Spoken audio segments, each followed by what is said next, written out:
Hello and welcome to the Clock and Talk, an Arsenal podcast, and we're covering, for fuck's sake. Good job me and Schwinn are a lot more prepared than you, because if we came on and went, oh yeah, we didn't watch the game either, we was on the piss, it'd be a pretty shit podcast. Well, Mesut Ozil is the best number 10 in the Premier League. Yeah, that all looks good on paper, but there's never been a football match played on paper, so it's not really worth much. I'm going to make a bold prediction that Jack Wilshere will sign for West Ham United. It's time to start watching football with your eyes. I think people listen to what the commentator's saying and have that as their own opinion, but if you watch what's going on, you'll see things a lot clearer. Schwinn, who do you think is going to win the Golden Boot? I think Alexis Sanchez might do a number on that this year. Okay. Tony talks about a clock being right twice a day. Tez is right every day. Right from 5, lads. Fucking beauty. Hello and welcome to the Clock and Talk. Thank you for listening. Thank you for downloading. You can follow us at clockand_talk on Twitter. We're also on Facebook and YouTube. I am your host, Tez, and each and every week I'm joined by Tony and Schwinn. How are we, Tony? Yeah, I'm good. I've been promoted. I've been asked first again this week. I told you. I felt a bit left out last week with you going to Schwinn first. Thought you had a new favourite. I told you you'd get relegated. Back on top. I told you you'd be relegated. Fucking simple cunt, fucking picking on me. I've got to get the little emojis out. Back on top. Back on top, that's it. I better introduce him, I suppose. Schwinn, how are you, mate? Wait. So why am I relegated this week? I don't understand what are the parameters set here. Look, it just depends on my mood, I suppose. I'm a moody There you go. That's fine. That's fine. I'm doing well. Good to speak with you, boys. It's been a minute. I think it's been slow during the international break, and then of course I've been traveling around a bit, so haven't really spoken with you boys in the build-up. But nice to be here, and let's chat some Arsenal. Let's get into it, mate. Okay. Look, I'm going to get straight into this lineup, Tony, because when I got it, I was like, is this right? Or am I reading right? What was your thoughts? Yeah, it was weird. I think it wasn't so much. It was a big shock to see us change to 5 at the back. There'd been no inkling of it. He's only done it once in Europe. So it sort of came out of nowhere. So that was a big surprise. Seeing Ozil drop, especially for a Mkhitaryan who has at best been horrendously out of form. I know he got the goal against Wolves, but I mean, let's be honest, it was a cross.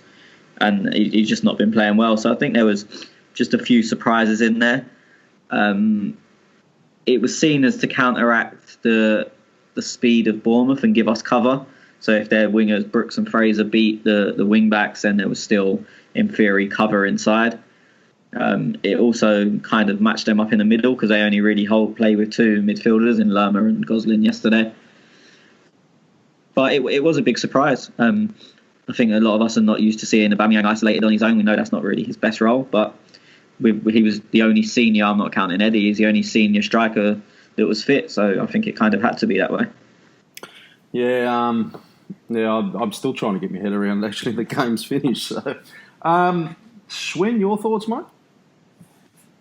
Very surprised. Did not expect that one bit. Of course, apart from what Tony mentioned, Lacazette obviously isn't available, and I hope he will be when it comes to the North London derby and United away. But I wonder how much of it was tactical and how much of it was forced onto Emery.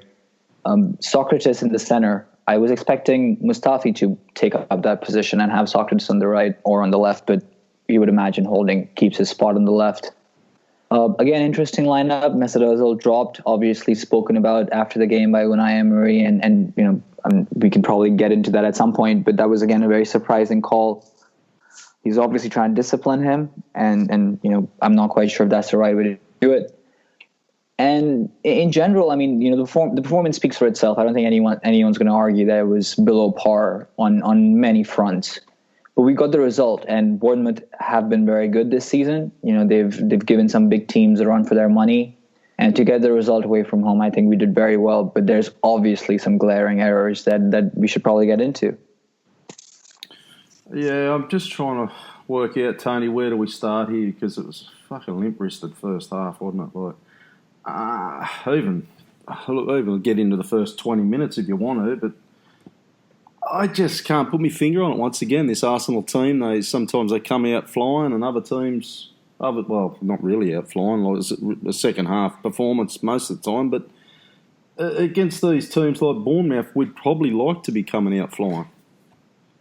Yeah, I mean, we would like quicker starts. I think you can kind of, with the change in formation, I didn't expect us to come flying out. I expected us to try and be more solid and slow them down, let them sort of run themselves out for 20 minutes and sit tight. But me and Shrim was just talking about this, that it was weird. It's like we went to a back five to try and be a bit more compact and force their wingers back. But then we started off really high again, and we all know earlier in the season I moaned about it pretty much every week. And we had dropped maybe 10, 20 yards from where we was earlier in the season. But yesterday they started high again, and they were getting in behind. Luckily for us, wide and not in the middle of the goal. But they were getting in behind at will. They were just flipping long balls over the top between the wing back and the edge centre backs on Holding and Mustafi. And King, Wilson were just getting in behind us at will. And I think Socrates looked exceptional in the first 15 minutes because his pace and strength covered for that. He made the recovery runs and he got beat by Fraser, but he got his body in the way. He done the same to Wilson and he ushered him out of play. And I think that kind of gave us the wake-up call we needed, and we dropped that 10 to 20 yards. And I think we was a lot better after it. There was Schwinn. I don't know, maybe you can talk a little bit about the first half if you'd like to as well. But on top of really going to fast forward to the own goal, because that was about it in the first half, wasn't it? It was. I mean, apart from that, of course, we conceded late on to a very good counterattack. But, I mean, apart from those two goals, I don't think a whole lot happened other than us being on the back foot and Bournemouth trying to take us to the cleaners. And they really could have. I mean, it could have been a cricket score. But credit where it's due. I think we mopped up well. We made mistakes, and we're quick to react and clear. A few shots were, I think, taken by Bournemouth, but they were all weak attempts and all easy gathers for Leno, apart from maybe two late in the second half. But, I mean, let's be honest, it was a painful game to watch, and it was frightening at times to watch because, as I said, it could have been really bad for us if we didn't really come good at the very end. I don't think there's a whole lot you can do about the goal we conceded because that's just an exceptional finish and a very good counter attack in general. Got lucky with the goal, obviously, that Lerma swatted in. I don't think we looked to score at all. And if something was to happen for us, it needed that bit of luck. And to be fair, we enjoyed luck throughout the game in pockets. But it was a tough game to watch. You know, you'd expect that after an international break, there's some sort of rejuvenation of energy and just a desire to go play football that, you know, you probably missed in terms of club football. And obviously not a lot of our players went and played international football during the couple of weeks. But it seemed missing. It seemed lacking. We didn't quite click into any gear, I would say. And if it wasn't for Bournemouth not being more, you know, if they were a bit more clinical, I think it would have been a very, very disappointing night, and we could have been embarrassed essentially. I disagree with so much of what you've just said. It's unbelievable.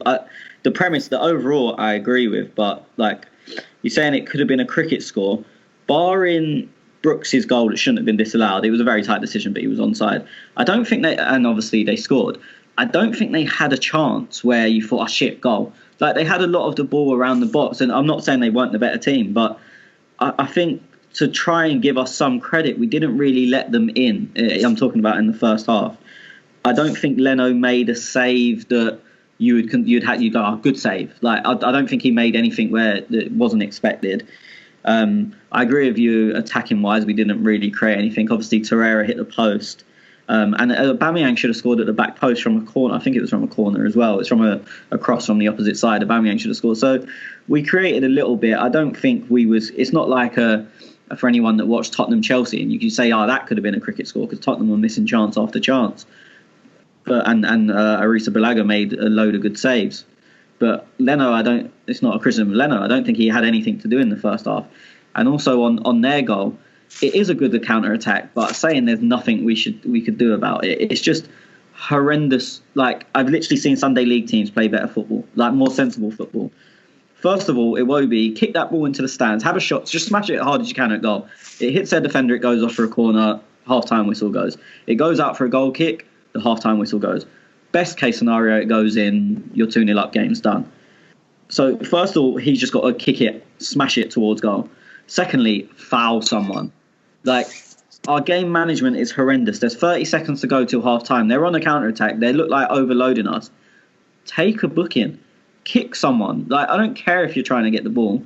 Break up the play. I mean, I don't want to compare us to Man City because they're levels and levels above us. But what would Fernandinho have done in that situation? What would David Silva, any one of their players? They're so well schooled in breaking up attacks.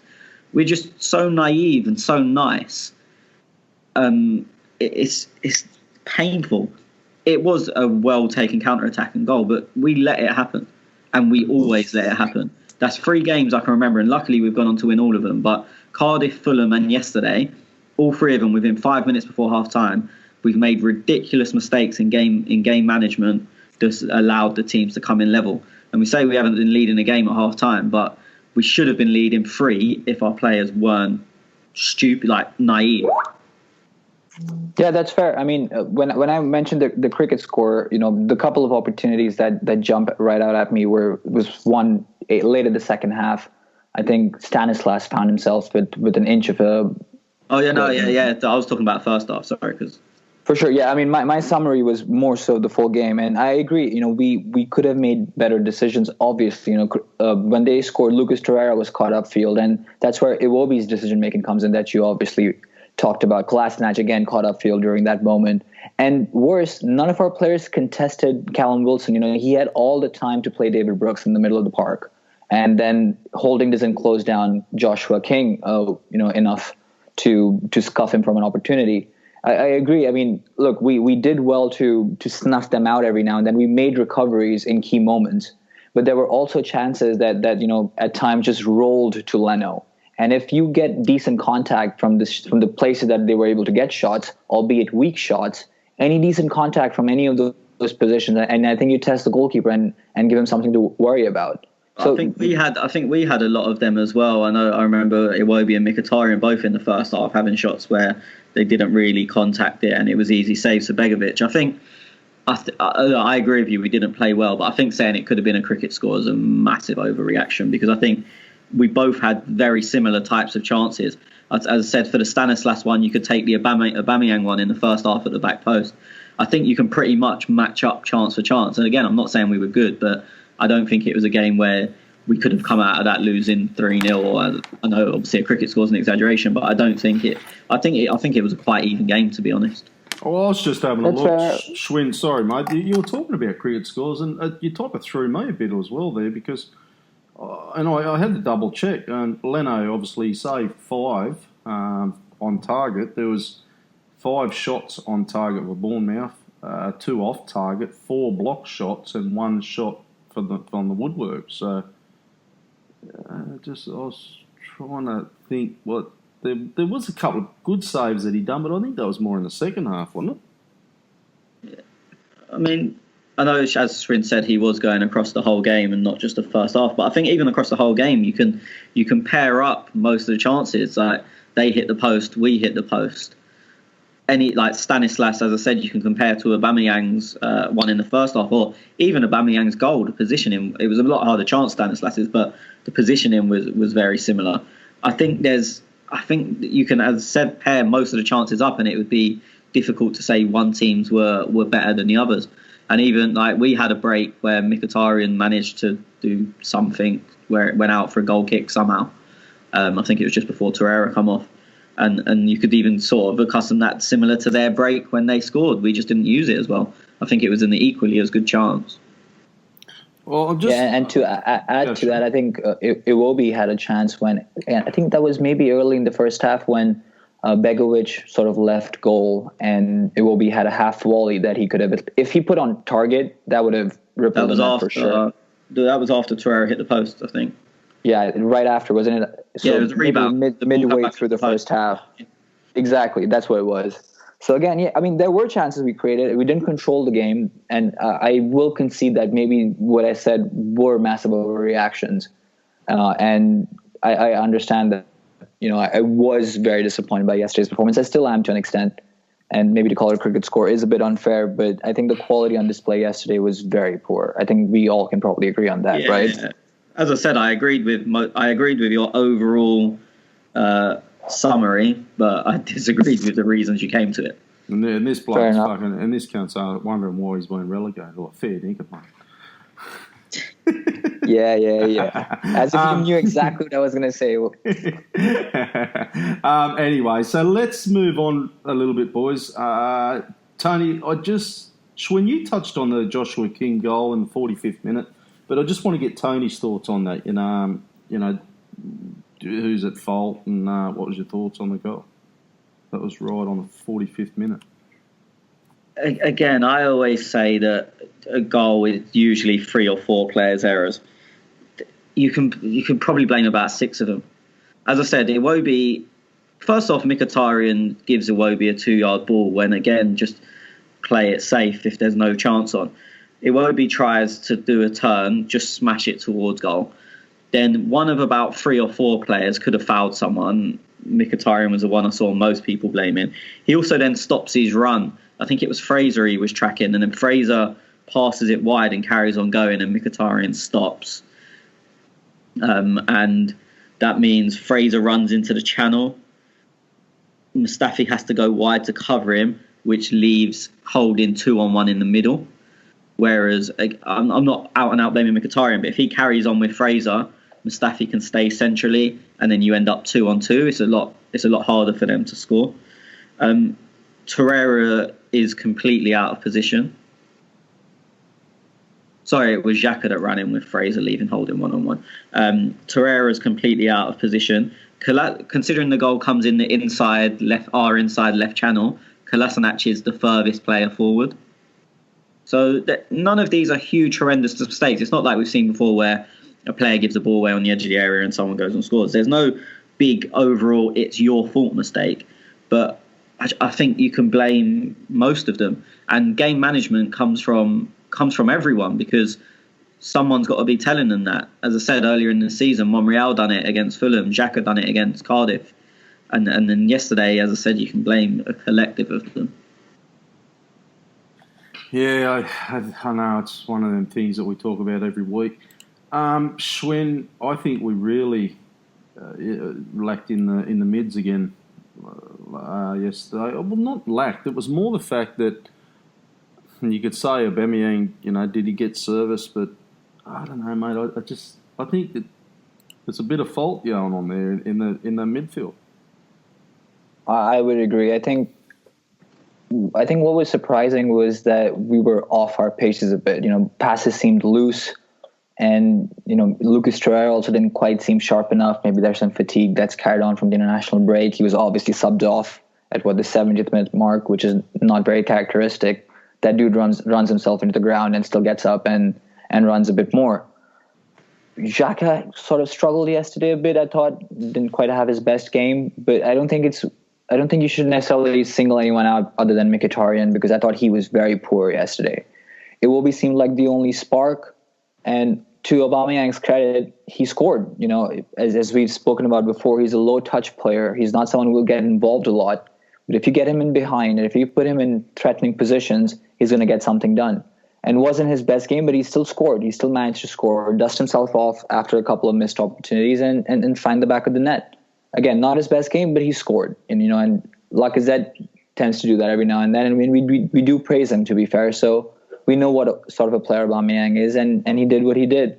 But I think Mkhitaryan, I've sort of defended him for all these weeks, and I was hoping that after the international break, Emery would continue to trust in him and give him chances. But after yesterday, I'm not quite sure whether that's the right move, because he has been given some chances, particularly in the last few weeks. The Carabao Cup game against Sporting, he was given a chance. And then, of course, yesterday against Bournemouth. And I think this has been probably his worst game in an Arsenal shirt. And he's had his fair bit. So, as Tony said, he is horrendously out of form, and there's no signs of improvement, at least based on yesterday's display. So I'm not quite sure what's going to happen there. We can probably talk about Mesut Ozil now and see what we guys feel about that whole situation, because if Ozil was flying at the moment, then he'd probably be the one occupying that position. So I'd be interested to hear what you guys have to say about that. Well, I wonder what, so you'd obviously Iwobi on the left, Aubameyang, and you'd obviously slot Ozil in place of Mkhitaryan. He was really poor yesterday. I heard you, and I think, Tony, you were top agreeing a little bit with Schwinn about Iwobi. I didn't think he had the best of games.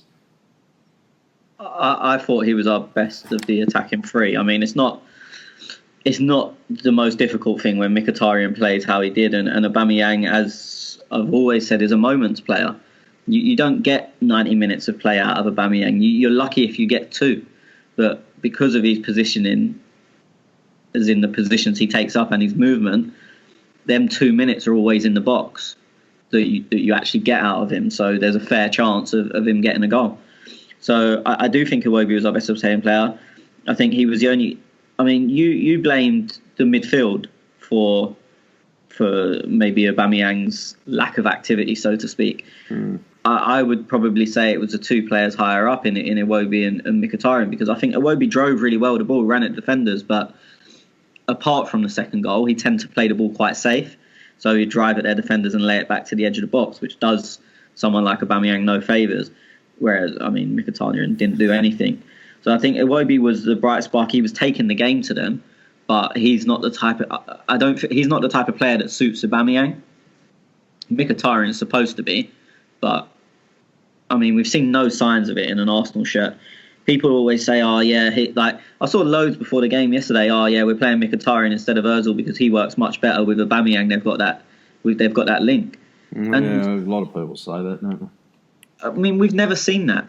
No. Maybe they did at Dortmund 3-4 years ago now. But with us, I've never seen anything at all from them that makes me think, oh yeah, these two have got a telepathic understanding. I mean, it's not like Bergkamp and Henry was, or looking more recently at different teams, Gerrard and Torres. Well, if anything, I felt that a couple of, and we'll get you the answer to Schwinn's question in a minute about Ozil, but if anything, I think Aubameyang seemed to be a couple of his runs. He seemed to be getting in the way of, like Mkhitaryan was. I don't know. Just there was no link up. Like you could see Aubameyang running, and Mkhitaryan, oh, there he goes, and it's like, fuck me, didn't you cunts play together? Well, if I was Aubameyang with his style, I would prefer to play with Ozil, like just the way they both play. But as I said, there's this mythical, well for me it's mythical, this mythical link up between the two that maybe on Aubameyang's debut, his first goal for us was assisted by Mkhitaryan. I can't think of too many others that have been. But I mean, yeah, as I said, for me there's this link up just doesn't exist. Schwinn touched on Ozil. Obviously, looking back at this game now, and we all would have probably thought Iwobi left Ozil where Mkhitaryan was, or is Lacazette? What's going on there? He's just... Well, that's the difficulty of playing this formation more regularly, is that, I mean, because they're not wide players. Iwobi and Mkhitaryan yesterday didn't play wide, so it would be very easy to slot Ozil into Mickey's position. The year we won the last time we won the FA Cup, Ozil played the last probably 15 games of the season in that position. So it'd be easy to slot in, but then you cause a problem with Lacazette. If you bring him back in, I wouldn't go Ozil and Aubameyang behind Lacazette. I think that's too... I don't think Aubameyang's create good enough on the ball. You could go one with Ozil as 10 and then 2 up top. I'm not sure if Emery will do that. So if they do stick with this formation, which I'm not against at all, but I think it causes problems in terms of who plays and who plays where. Yeah. Yeah. I want to touch on that back line. Schwinn, you touched on Socrates earlier. Rob Holding, mate, and Mustafi. Your thoughts there on how they go? A bit passive. I think, as Tony said, Socrates was very good in the first 15 minutes, first 20 minutes. He was sort of saving us and using his body very well. I think he frustrated Ryan Fraser a couple of times. and really played with some sort of defensive instinct that our other center backs lack. I don't want to go in on Mustafi a whole lot because I don't think he made too many glaring errors. He obviously has not the best decision making sense, but I think he was all right. Obviously, the free kick he gave away late in the game to, what was it? I think Stanislas, the one who took it. I'm not sure who he fouled. Was as stupid as it gets. It reminded me of what happened against Palace when he gave Cheku Kouyaté an invitation to go down and win them a penalty. Rob Holding grew into the game for me. I think he had a decent second half. First half was all right, nothing great, but it's not an easy place to visit, as I said.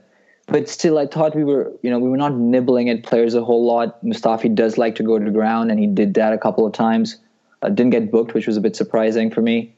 But again, the amount of times we contested and were playing on the front foot yesterday was few and far between.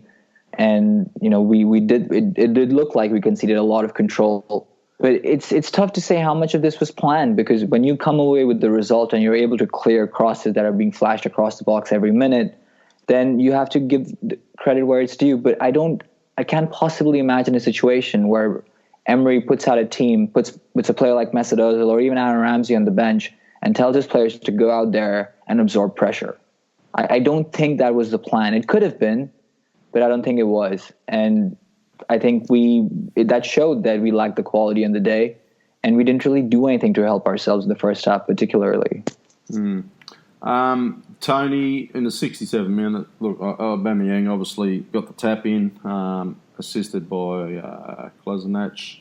Now, and I'll go around with you guys, also add your man of the match, because the stats I'm looking at, FOTMob, because I know you look at who scored. So I was trying to look for something a bit different to you. They've got Kolasinac as my man of the match. Now, I know your thoughts on him at week in, week out with you on this podcast. Your thoughts on his performance yesterday?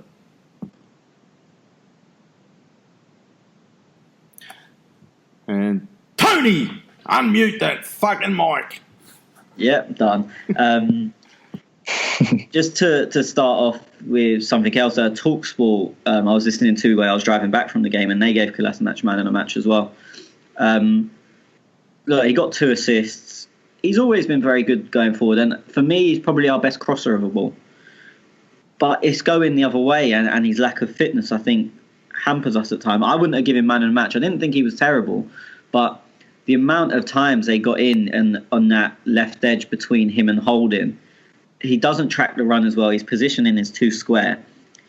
The wing-back role definitely suits him better than a full-back role, which is interesting because Wenger started playing him at left wing-back last year when he was playing back 5 at the start of the season.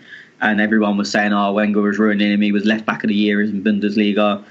How's Wenger playing him out of position already? And now suddenly everyone sees that he's clearly more competent at left wing-back. As I said, I didn't think he was exceptional, but I think in a tight game like that, if you get both assists, you're always going to be in the hat for man of the match. And I don't think it's an awful pick. It's not my pick. I don't think it's an awful pick. But I wouldn't choose him just because defensively he's just not good enough and he's not fit enough. Well, who's your man of the match? It's really tight because no one stood out. I would probably go Torreira, even though I think he was quite sloppy in the probably the first 20 minutes, which was our worst period. I think Torreira was bad, and I think Socrates was very good, and probably the only reason we were still in the game after 20 minutes. But then after that, Socrates didn't really have much to do, and Torreira massively grew into the game. So probably Torreira, but I don't think that, apart from Mkhitaryan, I think you could name anyone and you'd be hard pressed to say the real reason why or why not. Yep. Okay. Schwinn, your man of the match? I'll keep this short. I think it was Socrates, basically because of the reason that Tony said. He kept us in the game after that first wave of attack, and I think he really helped Mustafi and Holding and calming them down and making sure that they're aware of their positions. And he was a leader back there. So for that reason, I'm going to go with Socrates. Just because we glossed over it quickly, and this may surprise people, world-class ball from Alex Iwobi for the second goal. just because people think I don't praise him, and I'll always praise anyone when it's due. The ball to Kolasinac is top draw. Woo! You're going to have some African fans this week, buddy. I know. I'm trying to get my brownie points up. I've got promoted with you. I get announced first now. Look out. Got worldwide fame. I'm going to say, and you might be surprised, I'm going to check it, no. I'm going to say Leno. And there was that, and it was only because there was one save. Who was it that almost knocked him back over the fucking line? And I thought, shit, he did well there. There was two. There was one where I think he clashed heads with someone, and then there was another one from a corner at the end, and he ended up flying into his net. But, that was that one. That one that he flew into his net, and that was a great save, I thought. But there was one where I'm just trying to think who it was. It must have been. I don't think it was King. Might have been Wilson. Almost knocked him over the line. So the ball came in from the right, and then it deflected, looped up off, I think, Holding, who was sliding in, and they clashed, but Leno held the ball. So So that was really my only reason. But look, boys, we got the 3 points. We got to win, so we shouldn't be all so negative. But so I don't want to be all negative, but we got the win, boys. So let's try and look at that as a good positive. But at times, yesterday watching that game, Schwinn, I was wondering what the fuck was going on. So I just want to... I'd just say I've not held my breath for so long as when they had that free kick at the end. I think there was 1,000 Arsenal fans in the away end at Bournemouth who didn't take in oxygen for about a minute. Texas Gooner, we were in the WhatsApp chat there with him, and he said, "I can't watch." And I was like, there was actually people not. There was generally people turning around and looking at the back wall. I was like, no, it was. Clockandtalk.blogspot.com, and Craig, he's our editor for the blog. He's actually done the ratings this week, and I'm just going to give you his man of the match. Torreira, man of the match. Torreira, there you go. So he give him an 8. So what did he give Mickey, just out of curiosity? Minus. Give him a 5. Okay. So you can find all his ratings at clockandtalk.blogspot.com. Okay, boys, let's get into some questions because we've got a heap to get through this week. Question 1 from Josh. Tony, do you think Kolasinac is a sign that he is improving or potentially fit into Emery's team? I've felt he's been consistently poor, and the main reason for our dip in form recently. I felt he was poor all game until that fantastic run and assist to Aubameyang. I wouldn't blame him for us being very flat recently. He only played against Liverpool and Wolves, and to be honest, we all thought, well, I did anyway, I thought he was quite good against Liverpool, just lacking in fitness, but we know that. He wasn't the best against Wolves, but no one was apart from Leno. I don't know where he fits in. He's still just defensively, I don't want to say a liability, but not far off it. And he also, there's a few times that I don't use that probably wouldn't have seen on TV that we had, especially early on, we had goal kicks and obviously we know we want to play short. And Leno would go to Holding. They would leave in Holding free. So King and Wilson were going on Mustafi and Socrates, and Holding was the spare man. But then Kolasinac was 40 yards away, so it gave Holding no ball to play. And so many times, literally, Leno played the goal kick to Holding, and then Holding had to play it straight back because Kolasinac wasn't giving him an option at all. So I think there's stuff in the system he still needs to learn better. I've got no worries about him going forward. I never have done. As I said, I think he's the best crosser of the ball at the club. He's so strong that he runs quite well with the ball, because even if he's not going to beat them for pace, as long as he gets his arm out, they're not going to get to him. So there is positives there, but there's a lot of negatives as well. I can't ever see him being consistent enough to be a first team regular week in, week out, and us to be comfortable with that. So No, it's very hard to disagree with you. I see what you're saying. Fitness is a big thing that I always worry about him. Like last year, we talked about fitness, and this year I almost think it's similar now. Yeah, he's not fit enough for 90 minutes. I know he played 90 minutes yesterday, but he was gone after 70. I think me and Shwin were talking about it before you came on the call that when Torreira went off, he waited on the pitch because Kolasinac was down. So he didn't want to go off, and then Arsenal would maybe force him to another sub if Kolasinac was injured. But he was down with tiredness. Like, he was just lying on the floor, knackered. And then there was another time as well, or it may have even been the same. No, it was another time, that when Mickey fucked up that counter-attack, Kolasinac assumed it was a corner because how Mickey put it out for a goal kick from there is not really understandable. But he just stood in the area complaining way after they'd taken the goal kick and they'd carried on attacking. But it was because he couldn't run back, and Iwobi was filling in at left wing back. There was also another time where we tried to press from a goal kick, and this is something that will annoy Emery massively. We tried to press them. Iwobi went on to... They played it short. Iwobi went onto that man, and Kolasinac was just too tired to back him up. So 3 players have gone and pressed, and they played one ball and got out of it because Kolasinac was too tired to fill his role, which is something that Emery is not going to stand for. Because if you're going to press, everyone's got to buy into it. There's no use three men pressing, because it was Aubameyang, Mkhitaryan and Iwobi. They were all taken out of the game with one pass because Kolasinac didn't do his job. So his fitness is a major, major worry, but it has been now for nearly 18 months. No, yeah, it is. It is. Just you obviously watch the games live, and we talk. You often hear like he's the Hulk, he's the big man. Just how big is he?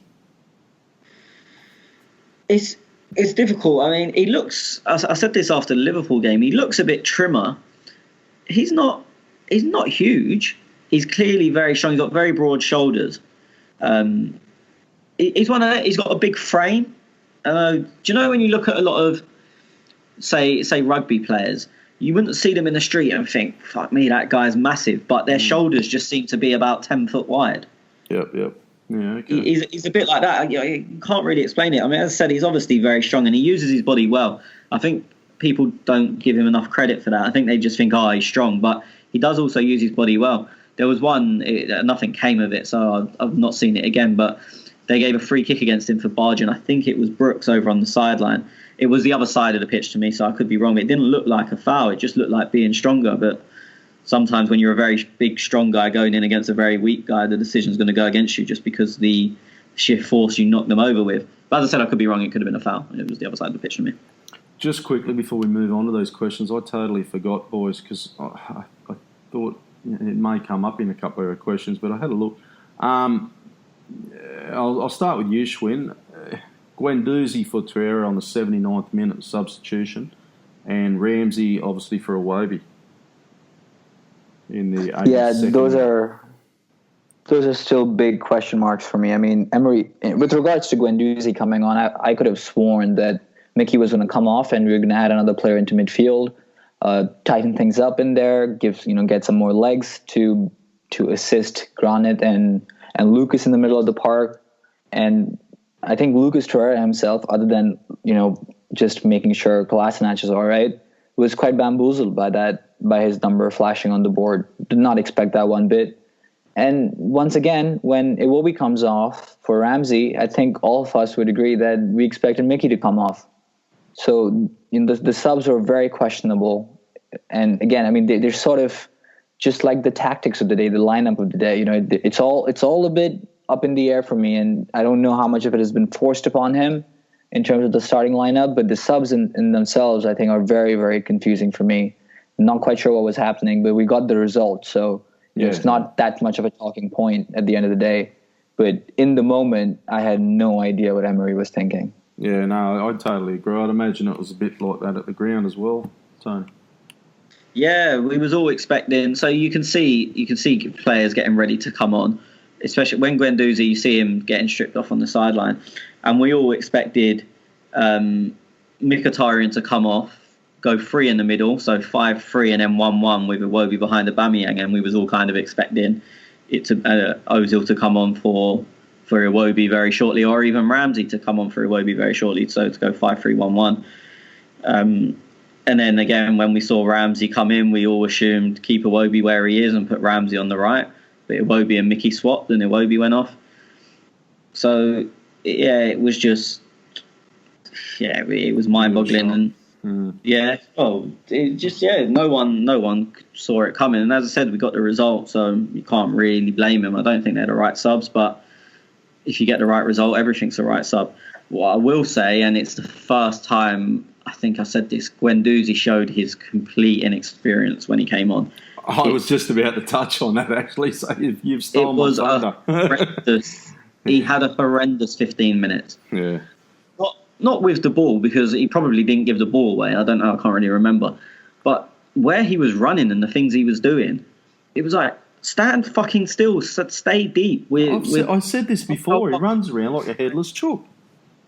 Like, there was one right near the end, and I think Bellerin flipped the ball down the line to Ramsey, and Guendouzi made a 30-yard run to essentially stand on Ramsey's toes. He was about 2 yards away from him. So not only has he vacated his place in midfield, which is not what you need, he's also taken himself away from being an option because he's so close to Ramsey. It was literally, it's the first time he has played like a 19-year-old. And you can't blame him because he is 19. Oh, yeah, don't want to hang the kid. But, yeah, no, I totally agree. And I was thinking, fuck me. But you know what I was thinking about it today. I think, and I always say, I just don't know what it is with him. And it wasn't until it hit me today. I think he's a bit starstruck. He's playing for the Arsenal and he's trying too much, whether he's trying to be the star of the show or something. But all he kept doing was passing backwards, and then Granit would try and switch the play and get the ball going forward again, and then Guendouzi would go back again. I was like, fucking, like, why? But at that time of the game, that's probably the right thing to do. My issue is the positions he was leaving empty. Had Ramsey come on for Torreira and done what Guendouzi done, everyone would have lost their shit. Look at him, empty in midfield again, no positional discipline, blah, blah, blah. And they would have been right. But that's exactly what Guendouzi came undone. I don't mind him playing backwards. There's 5 minutes to go. Keeping the ball is fine. If you've got the ball, you ain't going to concede. But where he was running, the runs he was making was just stupid. And he was like a fucking dog chasing a ball.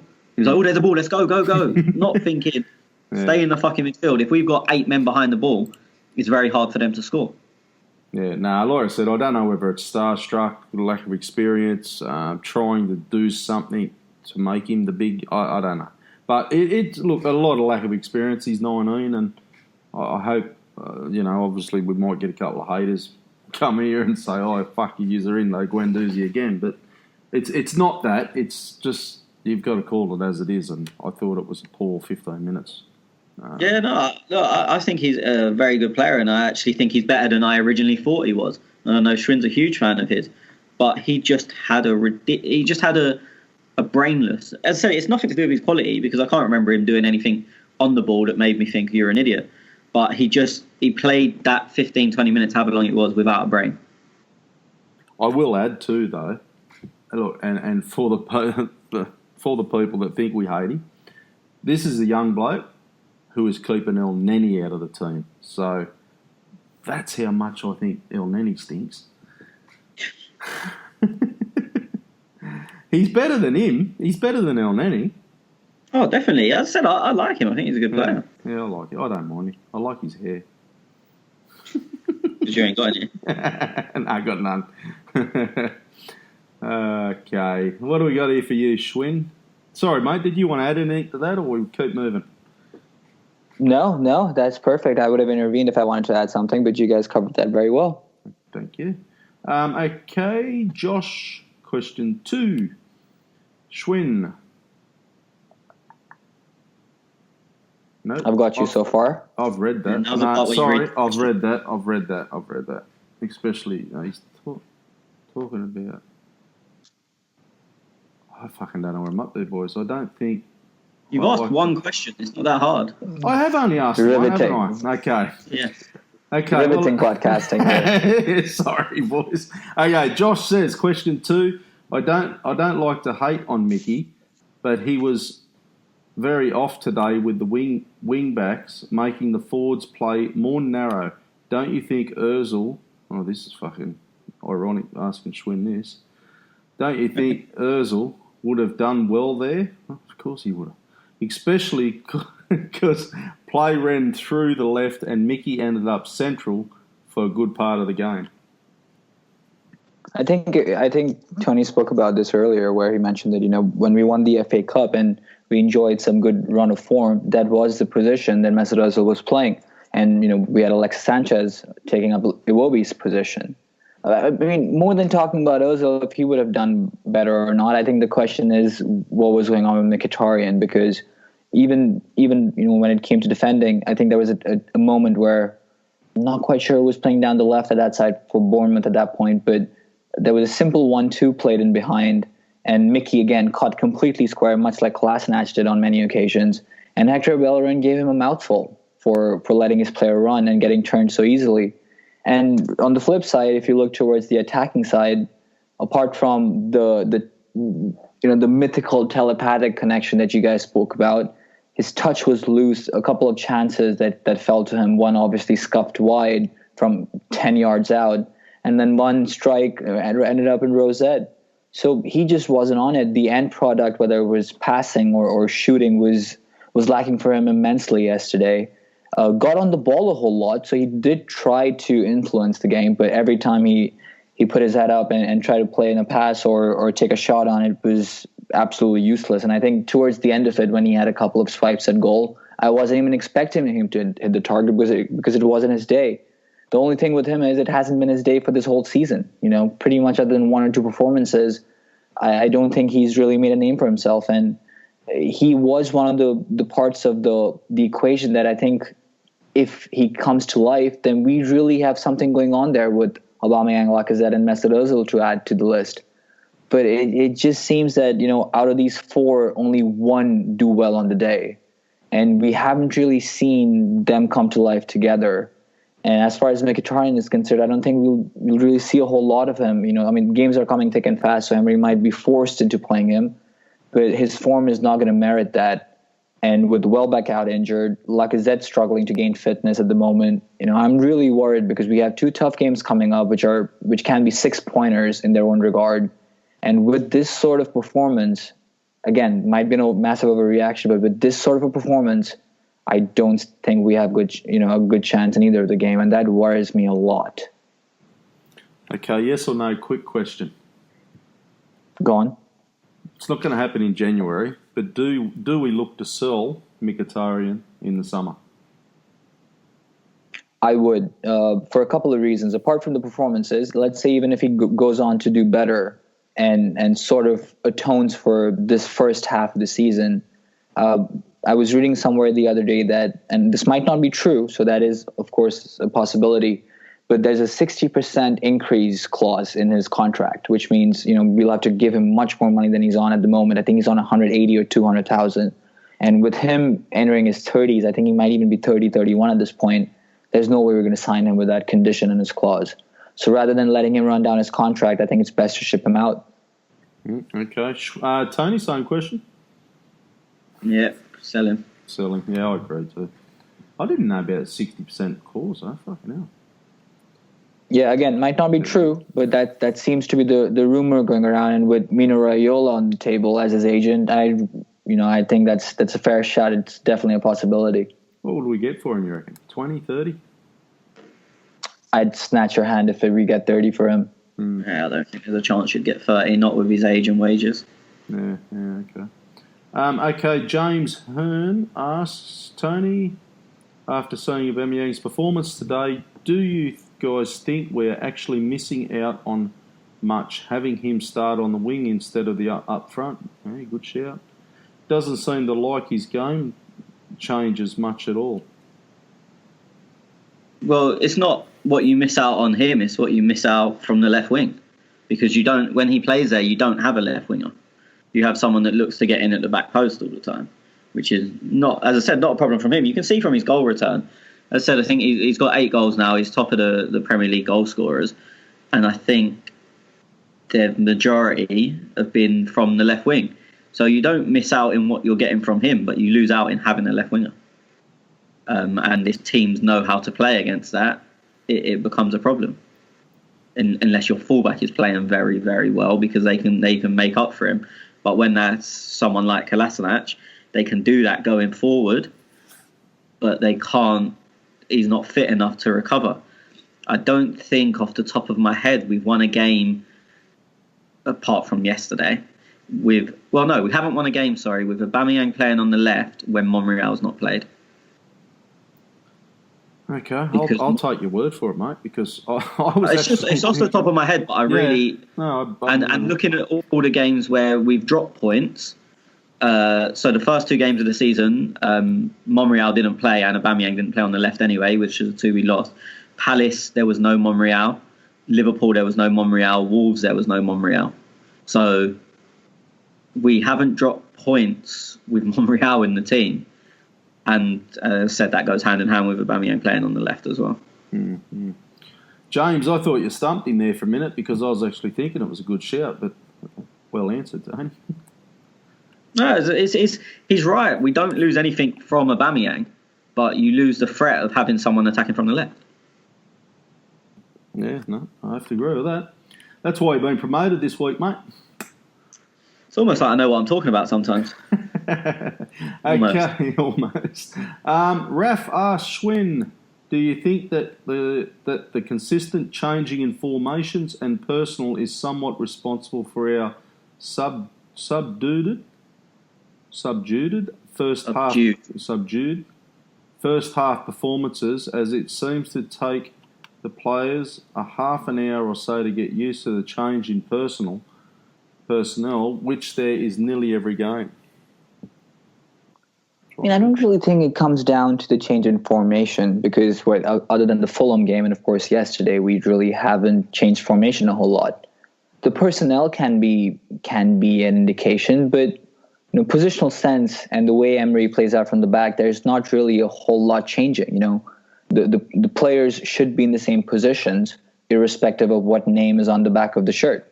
So when, as Tony was talking about, Rob Holding being stitched up because Kolasinac was 40 yards high up, that's Kolasinac's mistake. That's not a traditional left back mistake that all our left backs make, right?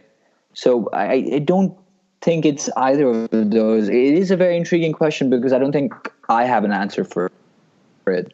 It's obviously the glaring, not error, but the glaring question that is being asked of us. And yesterday we seemed on course to be able to take a lead into halftime for the first time this season, and obviously that didn't come to fruition. So apart from starting slow, we had the chance of being able to get something out of the first half and something to show for it. But the team talk dramatically changed after that goal, and I'm sure Emery wasn't quite pleased about how we conceded that goal. But we could have conceded much more in the first half, and that I think comes down to many more factors than just the formation and the personnel. What those are, I'm not quite sure. I think that question stumps me at the moment. Okay, JKB, he says, Mkhitaryan was shit.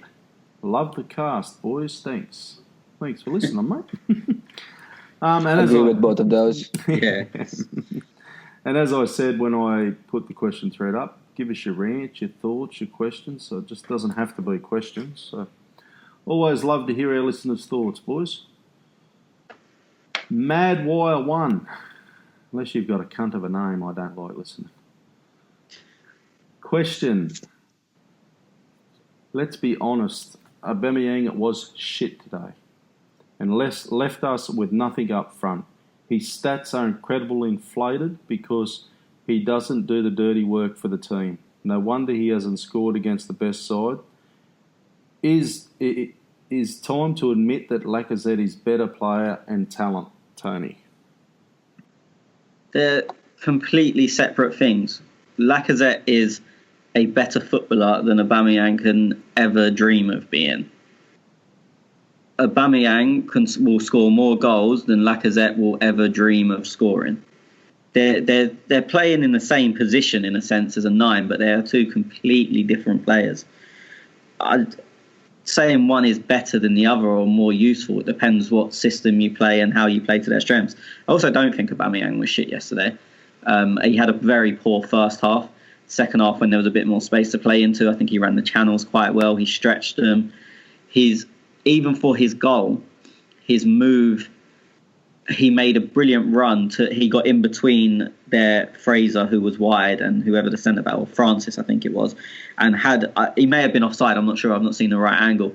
But had Iwobi's ball gone to Aubameyang, and if he was onside, he probably would have scored the 1-on-1 anyway. So he's made a great movement initially to get in that passage, and then he's made the run across the box.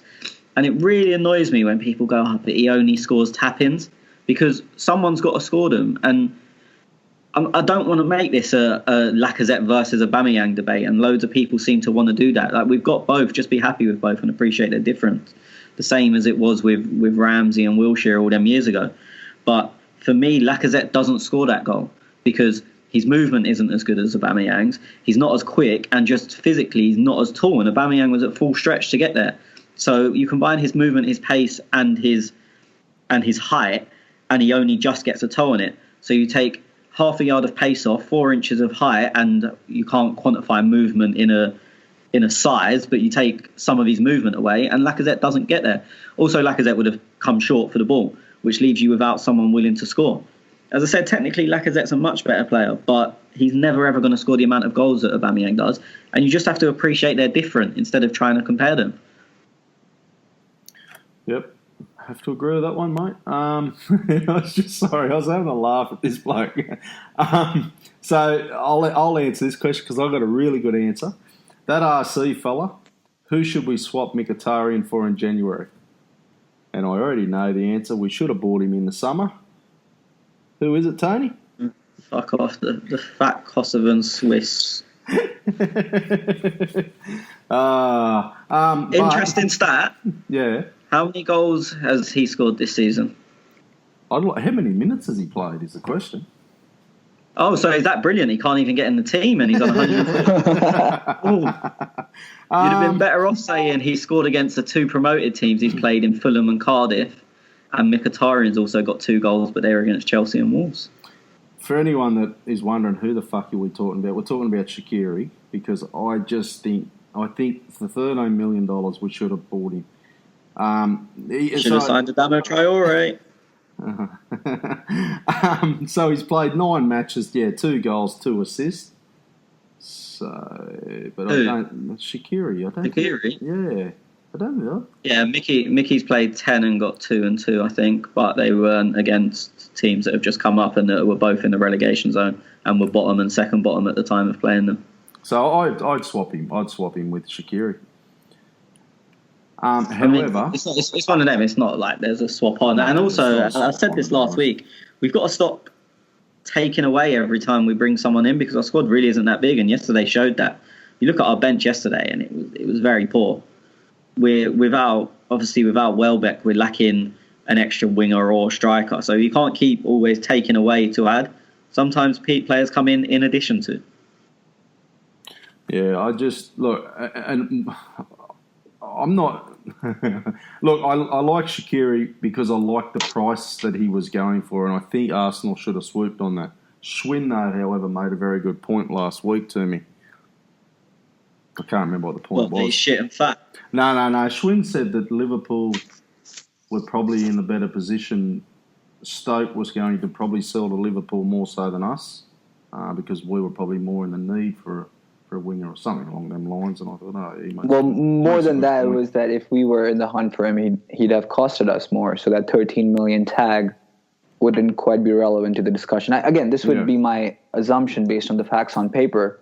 It's possible Stoke would have done the deal with us for 13 million as well. But common sense in business tells me if you have more suitors on the table for your player, then you try to ramp up the price, especially for the club that you know needs him more. And with Salah at Liverpool, you would imagine we need him more. Mm-hmm. So that, you make a valid point there as well. So that was my basis on Shaqiri. However, Mkhitaryan swapping with Shaqiri would be the type of player, would be Shaqiri, I suppose. But Kevin, he's gone on and said he would swap Mkhitaryan with his Nen. And she's been pushing up daisies for 20 years. I take that. Fucking hell. What a classic. Okay, Clay, regular listener, regular question person, listener dude. Was Lacazette out with injury? I think it was. Yes, he was. Oh, he was he? Okay. I think he pulled out of the French squad with. I don't think there's a diagnosis on that just yet. From what there you go. Because what I saw on Twitter was a mysterious injury being thrown around. But yeah, hamstring. So I mean, I don't know the extent of it, but I would imagine at least 2 to 3 weeks. No, he trained. He trained as normal, and then he said on Saturday he felt something. But Emery said after the game that he should be okay for Tottenham. So precaution then. He's going to say that anyway, just because to keep Tottenham guessing. But Emery did say he should be okay for Tottenham, and as I said, he did train, and it wasn't that he pulled something or he got injured. It was he felt something, which usually is a precautionary thing. I'm not sure if he travelled. Yeah, I don't think he travelled either. I think, now that I think about this, I think a back three was maybe a way to see whether a back three is an option against Tottenham. I think, going by what has happened and by what we've just spoken about, I would imagine Lacazette is not available, or not available at the moment, and Emery fears he won't be available for Tottenham and maybe even United.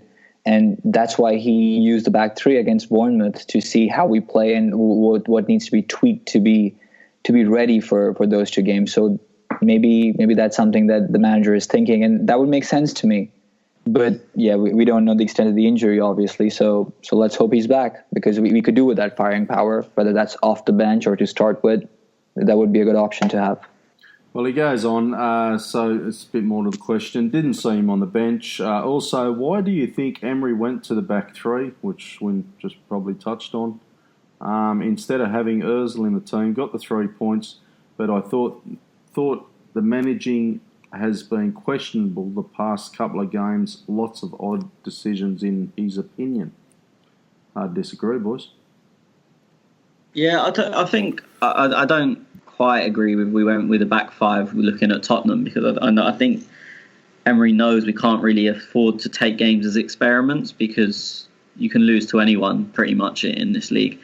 I think it was realising that, especially at left back with with the type of players Bournemouth had, if we'd have gone 4 at the back, you'd have been looking at King and Wilson through the middle, right, playing against our centre backs, and then Fraser one-on-one with Kolasinac, which I wouldn't have fancied, and Brooks on the other side, which again, if Hector goes forward as much as he does, or Fraser and Brooks are interchangeable, but I wouldn't have fancied that with the amount that our fullbacks are supposed to go forward.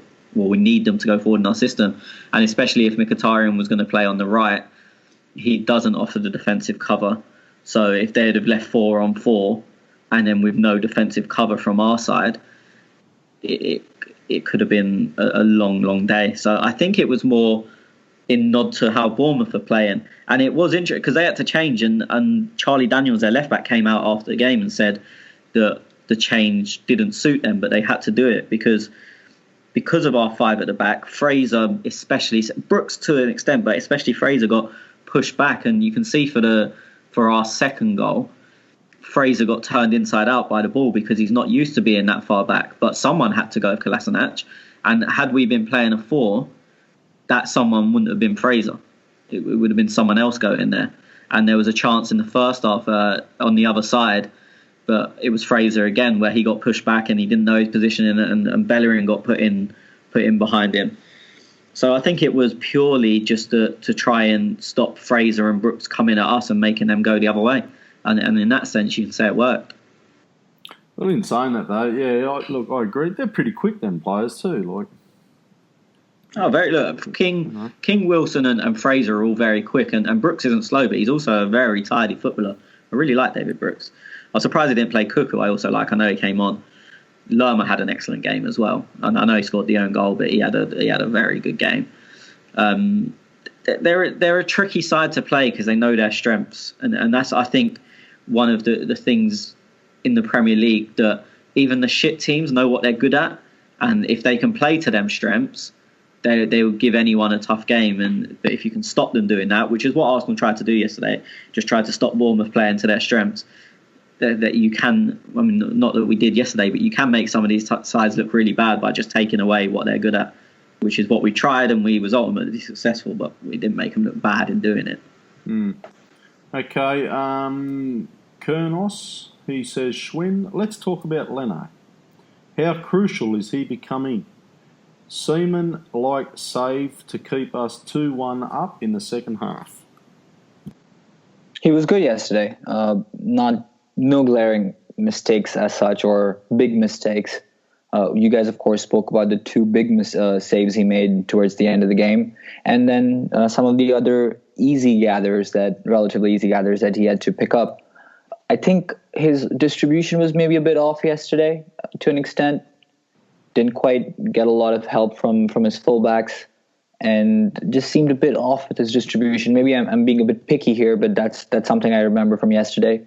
But really, I mean, there's not a whole lot that you can point towards and say that was bad. And I think he's keeping Czech out of the team at merit. So, again, one of the big positives, something that we've been, sort of looking at as a position for the past 5-6 years. And before Czech, we've sort of just looked at players and not really given that position to someone long term. Of course, Wojciech Szczesny was around, but we all know how that ended. So, but Leno looks like the player who has in him the ability to be a diverse goalkeeper with a skill set. There were a lot of worries about his shot stopping ability. As of now, I have not seen anything that makes that obvious. I think he's made a name for himself as a decent shot stopper as well. He's becoming my second favourite player. I like him. I like him a lot. I just want to ask you though. We talked a lot. There was a lot of talk at the start of the season and throughout the podcasts and whatnot, and through Arsenal fans that we're playing out from the back, and Leno, he knows how to play out from the back. Was it just me yesterday, or did you notice he was going long a bit more than playing out from the back? Well, they kept us in tight. Oh, go on. Yeah, I mean, apart from that, and of course what Tony said earlier, a lot of times he would play the ball out, and because Holding didn't have an option, or if on times when Mustafi didn't have an option, the ball found itself being rolled back to Leno, who had nothing but Aubameyang or Mkhitaryan to kick the ball into. So I think Bournemouth were patient. They'd let him play out the ball and then press players who, of course, had to play the ball back, which is fine. You don't want to play a unilateral way throughout, irrespective of the amount of pressure you're I'm not saying getting it's a bad way. I just noticed it was a little bit of a change to, we always, at the start, everyone's going, we'll play it from the back now, That's the new tactics. I think that's something we've done forever, actually. I don't think Arsene particularly favored kicking the ball too long more often than not. I think it's something that people put a finger to and say this is new, which I don't think it is. We've always spoken about Emery is going to be this manager who's going to use the pressing style more, but our pressing numbers are actually down than if you compare them to Arsene's last year. So I think players, everyone's trying to get a head around what sort of a manager Emery is. And from what we've seen so far, it's very, very hard to come up with his ideology. We can say things on paper, okay, he likes to do this, he likes to do this, but things are changing so much, some tactically, some being forced into, and it's very hard to pinpoint what Emery's style really is. I mean, I'm very confused at this point, to be honest. We're getting the results, so that's brilliant. But for the long-term health of the team, I'm not sure whether I see a particular direction where we're headed into. That I see I agree with what you're saying, but I think in a way it could also be a good thing, because if you're competent in many different styles, then it's very hard for a team to set up against you.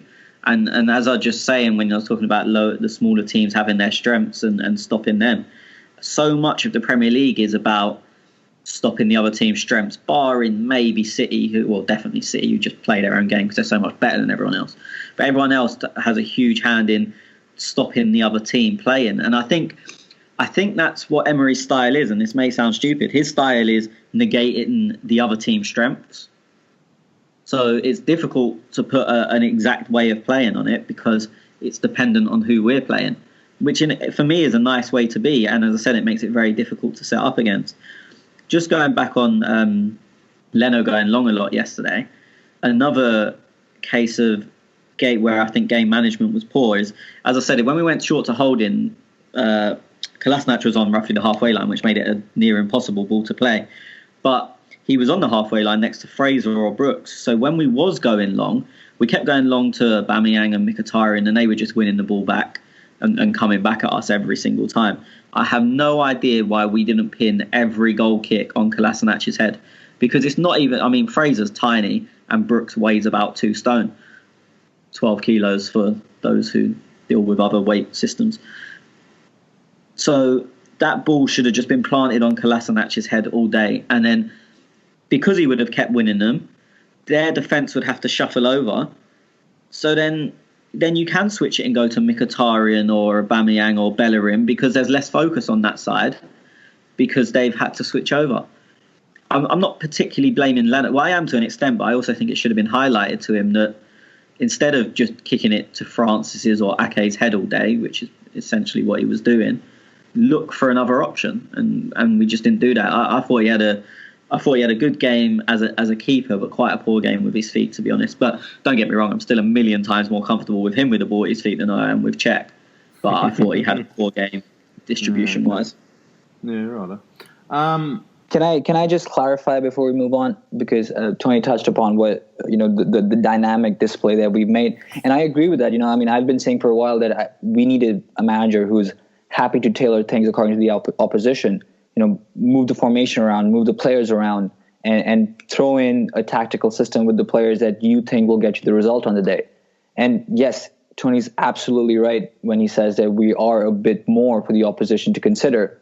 But the performances don't really speak to that. We're grinding the results out, which is brilliant, but we're not doing it in a comfortable fashion. So it's happening through hit and try, and I know it will take time. I'm not denying that, but it's been very uncomfortable to watch at times. And Wolves and Bournemouth in particular, I thought were tough tests that we really shied away from in some departments. And again, could be an overreaction, but I'm not necessarily very comfortable at the moment, and that's all I was trying to express. Yeah, for me, Wolves, he just got it wrong, and I said that at the time. He didn't set up to play against the back five, and it was just wrong, because you knew what Wolves were going to do. There was no surprises. And in your other point, I think when I'm not going to say we only set up to stop the other team, but when you set up with a focus of stopping the other team, I think it's very hard to look good, because you're not beating them by being better in a sense. You're beating them by stopping them being what they're good at and being better than them at their worst, rather than being better at them at their best. That kind of doesn't make sense when I say it, but I know what I mean. So I get where you're coming from. We haven't looked convincing, but I think it's hard to with the way he plays. Look, it's different when he was at PSG because they were steamrolling everyone and they had crazy attacking talent. But even looking at his Sevilla teams, you never watched them and thought, wow, this is exciting. You thought this is workmanlike is probably the best way to describe it. He takes them down. He takes the other team down to a level which is low, and then we are just better than that level. And I think that's a very, very astute observation, because if you think about the scoreline and we add Mkhitaryan's effort that he obviously scuffed into the side netting, and Iwobi's half volley that he should have at least kept on target, then the score becomes 4-1. And I think all of us, specifically me actually, would be very, very happy with how things turned out. So I think that's a fair point. And when your attack doesn't really take whatever chances they are afforded to create, then things look much more bleak than they were. So I can see the fact that's a fair observation, and if we scored 1 or 2 more goals, we'd be much happier than at least I am today. Okay, we're finished. Yep. Good. It's like a tennis match, back and forth. It's excellent. I love it. Okay, Gator Guna. Nah. Sorry, Gator Guna. Not reading that just yet, buddy, because I've got to get Cosman Butter. We need... Just before you ask this, if you think that was a tennis match, wait for Hakan Larsson's question. Oh, we got a couple from Hakan, eh? Good. Well, no, there's one I've read, and it is the ultimate, me and Schwinn argue about that more than anything else, but we'll wait till we get onto it. Okay. Cosman Buddha, we need to reinvent koala. Kolasinac, I'm assuming. Oh, wow. You Australian bitch. I have totally fucking read that wrong. Sorry, buddy. It's the most Aussie error of all time. Yeah, it is. Fuck me. Oh, what a classic. We need to do some things to him. Oh, jeez. This isn't sounding great, is it? You're going the wrong way. It's not that type of yeah. There's a good dormant player in there. He seems to think there's a good player in Kolasinac. I won't go to Tony. I'll go to you, Schwinn, because we all know Tony's thoughts on him. Yeah, and I don't sort of defer with that a whole lot. I think he's no solution for the long term.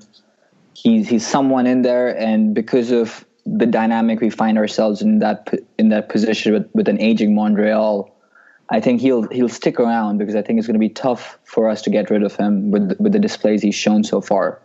But I'm not comfortable with him in the team. He looks good going forward, but he takes a lot coming back.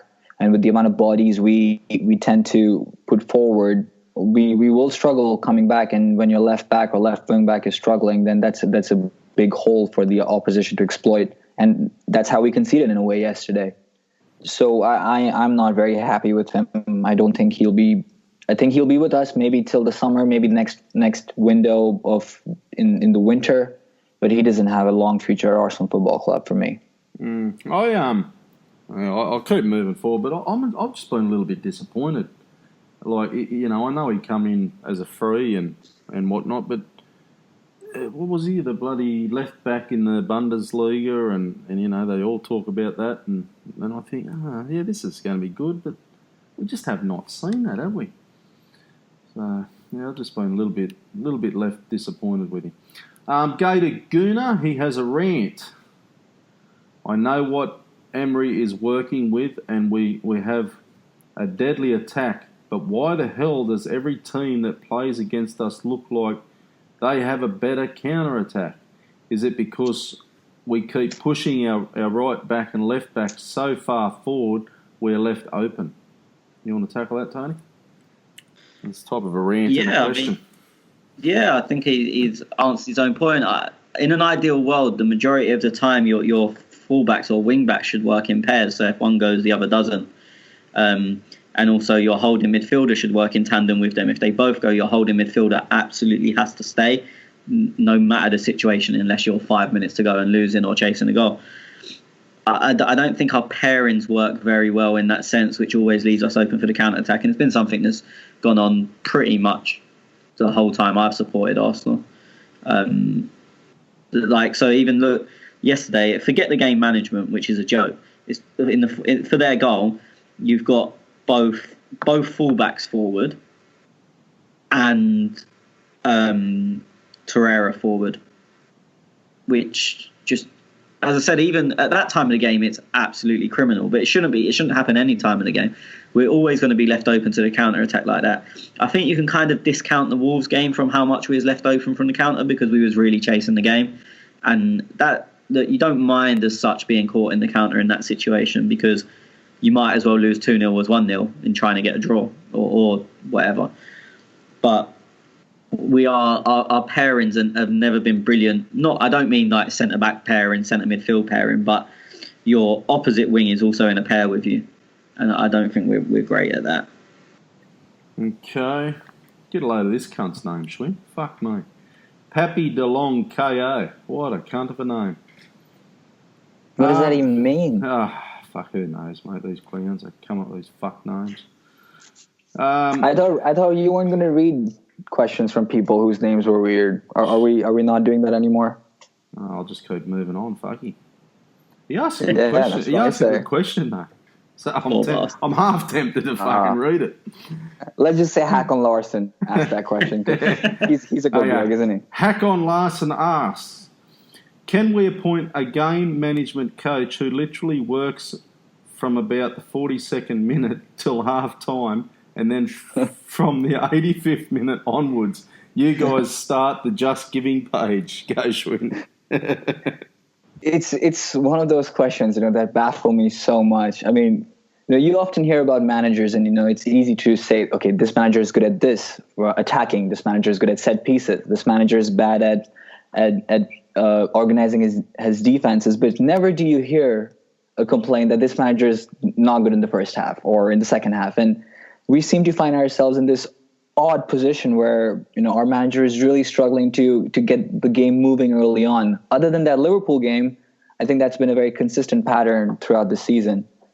Not quite sure what it is. I can't really put a finger on it. So it's one that I don't have an answer for, and I'd be happy to open the floor to you guys. Could be personnel that comes to mind, but I don't think that's a reasonable enough answer. But it's the only thought that comes to my mind. The like when Emery signed Tony and the assistant manager, he was, they say he was a bit of a big mouth and he was going to be walking up and screaming at players and whatnot. Do you see much of that at the game? Because I don't see a lot of it on TV. Yeah, they tend to mix and match, they tend to not both be out at the same time, which is in a way a good thing because you don't want to get mixed messages. One person shouting A and the other one shouting B, and it just confuses players. They always say you should give simple and clear instructions as not to confuse people. It's not saying that footballers are idiots, but everyone deals better with basic instructions, especially at the speed they're coming at, than they do with heavy detailed instructions and opposing instructions coming from different people. So they do tend to take it in turns. It is mainly Emery, but Casado, who I think it is you're talking about, does his fair share of shouting. And as what's Gooners in the USA called now, whatever they're called now, no offense, Mike, pointed out that he does a lot of the coaching when we're defending set pieces. He does Emery takes a step back, and Casado deals with it.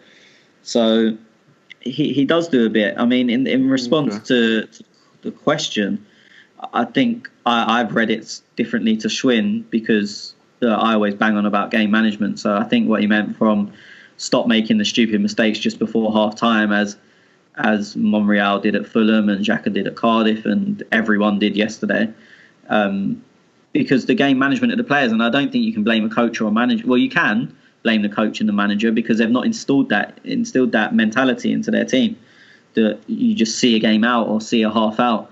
Like even in the second half yesterday in stoppage time, Mustafi's foul is ridiculous, but more so than that, they pumped the long ball in the 94th minute and ended up with 2 or 3 players spare on the edge of our box. Like, that's just stupid. So as I said, I think the question is more, can we stop our players being stupid from whatever minute it was, 42nd minute onwards and 85th minute onwards? And I'm sure Tez is going to donate to that Just Giving page and get a coaching. I've changed my mind, guys. I think that's a silly, stupid question.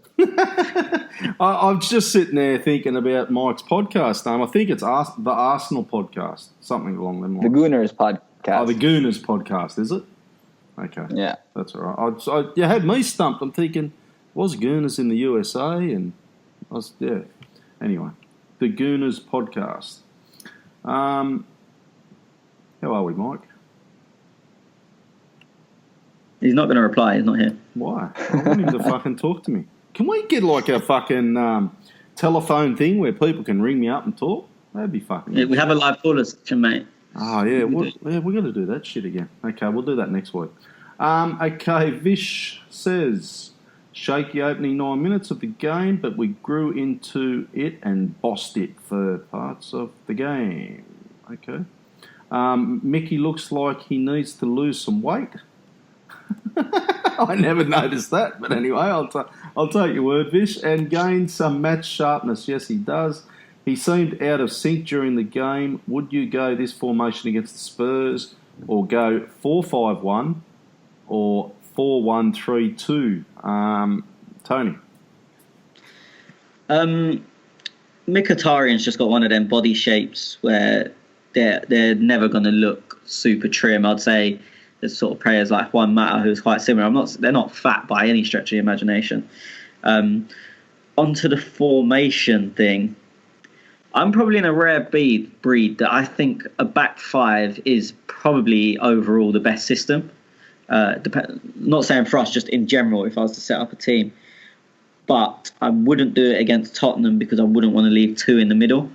against theirs, because essentially you'd imagine they're going to play Kane, Son, Eriksen, Ali as their attacking four, and then play two holding midfielders. The issue with that is Ali will drop in as a centre midfielder. Eriksen, to an extent, will drop in as a 10 or a centre midfielder. So you're going to be left 3-on-2, 4-on-2 at times. And if looking at yesterday's team, I know it won't be the same, but if they drop their four in, our four would be Xhaka and Torreira, who you're comfortable with in the middle of the pitch, but then Mkhitaryan and Iwobi, who not so much. And then they'll also have four on. If our players get dragged into midfield, then they'll have their back four just against Aubameyang on his own, which is obviously never ideal. So as much as I have a preference for a back five as a system, I don't think it's something we should be doing against them next week, just because we're not well versed in playing it at the moment. I didn't see the Chelsea game, but I heard that Tottenham basically ran all over them. What happened there? They were very good. Chelsea were bad. Chelsea made some silly mistakes, sloppy mistakes at the back. They basically stopped Jorginho playing, and Chelsea didn't know what to do. Because I said it on our preview at the start of the season. The thing is with Jorginho, he's one of them players that you don't feel like he's so easy to stop because he's not mobile. He doesn't do anything spectacular. But no one bothers because he's not dangerous. I think he's got 1 assist this season. He's got 1 goal. It was a penalty. The thing is, if you stop him, he's Chelsea's heartbeat. So you stop him, and in a sense, you're only stopping him playing the ball 5-10 yards. But as part of a link-up where the ball goes forward, you're stopping a very important cog in the wheel. And that's basically what Tottenham done. They got in and around him, stopped him, and then just ran at their defenders. And there was some horrendous defensive performances from David Luiz was awful. Jorginho, defensive-wise, was an absolute joke. If Granit Xhaka had played like that, I think he'd be banned from football for the rest of his life. And Kepa made a load of good saves, but there's also question marks over the goals from him as well. Yeah, okay. No, because I was worried after I seen that result. I thought, oh, fuck you. No, they were good, in all honesty. No, we don't like to say that. No. Okay, Hakon Larson, what do you guys think about all the XG stats and all the fuzz around it? I find it interesting sometimes, but it's so fucking annoying too. Honest answer, please. No bullshit. Schwinn. Let's go with you first. So yeah, the tennis match begins, I suppose. I think it's fair to say that this discussion in itself can be a full podcast. But I mean, look, I'll start off by saying that I'm a fan. I think XG in a nutshell is XG and related stats. I must say there's stats that tell you whether you're right or not based on what you see from your eyes. And occasionally it'll show you single events that you missed out on or don't remember, or even a total of cascading events. So I think it's very interesting. I think there's various models to it. So there's not one particular model, and XG stats will differ from model to model, and none are perfect. But I think it's been cooked enough, in my opinion, that they're close enough to decipher something from. Some good statisticians that put out XG models are Michael Cayley, 538 does one, and Scott Willis obviously does one for Arsblog. And disagreements between models don't make them make one right over and one wrong essentially, but they rather underlines that there's some factors that might not have been taken into account while calculating XG and related stats. I think there's some sort of friction to accepting it, because I think a lot of people like the subjective nature of football, and I am one of those people. But it for me, these stats just give you an extra bit of insight. They're not a substitute for anything else. Just like when you look at shots stopped or possession stats, they give you a bit of a picture, but we all know possession can be qualitative. We can know shots can be rolled into a goalkeeper, or they could be a blinding save. We all know there's nuance to these stats, and that's exactly what XG and related stats are. I think they're very interesting. I think it's the next step in the evolution of understanding the game, analyzing the game, not just from a spectator's point of view, but from inside football clubs as well. We saw Arsene bring in Stats DNA. Now we're seeing clubs like PSG bring in Stats Bomb. The more the information, the better it is, in my opinion. And, there's an old saying that in order to find a needle in the haystack, you need to create a haystack. And this sort of model, I think, goes into that. I don't think you necessarily want to argue with XG numbers, but I think it gives you on an individual level a bit more insight into different events. And it's an illustrative model. It's not a predictive model. It doesn't tell you how things will go in the next game, but it gives you a 10,000 feet view of a game or of events that you may not necessarily pick up. And it puts a number value to it that can be misleading, or at times can be pretty accurate as well. So I think it requires more evolution, but I think we're already in that process there where we'll get to it. And to the point where we are, I think it's something to consider. Okay, let's go to you, Tony. I think they are absolute nonsense. Like, I just pulled up while Schwinn was speaking the XG for yesterday. So we started off this podcast by saying pretty even game. Schwinn said it could have been a cricket score in favour of Bournemouth. Their XG from yesterday, 0.65. Could have been a cricket score. So there's just no relation for me.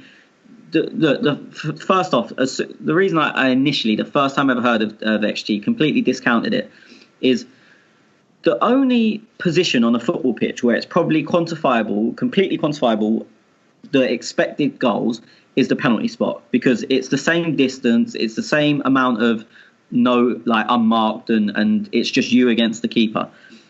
And you can do that. You can say in the last 100 penalties taken, 80 were scored, so the expected goals is 0.8. But all XG models I've ever seen don't count penalties, when it's the only thing that can actually accurately be quantified, because it's the same every time. Also, XG doesn't take into account the player.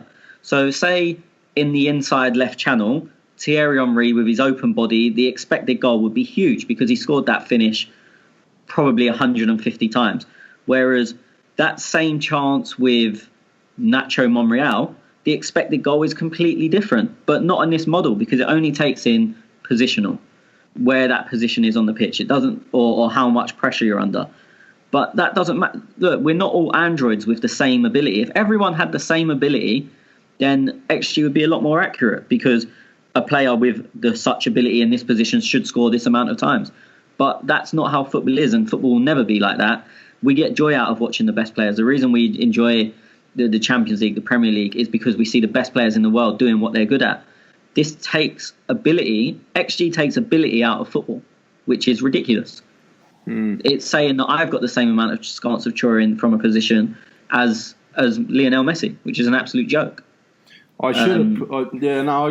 agree with you as well, Tony, and heck, I think it's a load of shit. But hey, we'll see what happens. I should have probably explained before I popped along this question, because people may be scratching their head going, what the fuck are these clowns even talking about? So basically, to give you a quick rundown, what it basically is some experts have calculated over about 300, and I'm reading this from online because I was looking for something that can break it down, 300,000 shots to calculate the likelihood of an attempt being scored from a specific position on the pitch during a particular phase of play. So distance from goal, angle of shot, did the chance fall at the player's feet or header, was it a one-on-one? So basically, I think it's a pile of shit. And just to, again, I've just got the example from yesterday's game up. And as I said, as you just said, it doesn't take into account who the player is, if it's on their strong or weak foot, blah, blah, blah. And again, it doesn't include penalties, which is the only thing that's actually quantifiable. So they're ignoring the only thing that actually fits their model. But also, looking at our goals yesterday, obviously the own goal is 0, because you never expect to score from that. But Aubameyang's is 0.67, so you'd expect him to score from there 0.67 at a time. But as I said earlier, had that been Lacazette, for example, or even an Aguero or whatever, they wouldn't have got to that ball. So that wouldn't have even been a chance that registers on XG. But XG doesn't factor in the player who's shooting. So it kind of factors in the player when it wants to, but not when it doesn't. And it's not, as I said, how can you do that? You have to have a rule and stick to it. You either factor in the player or don't.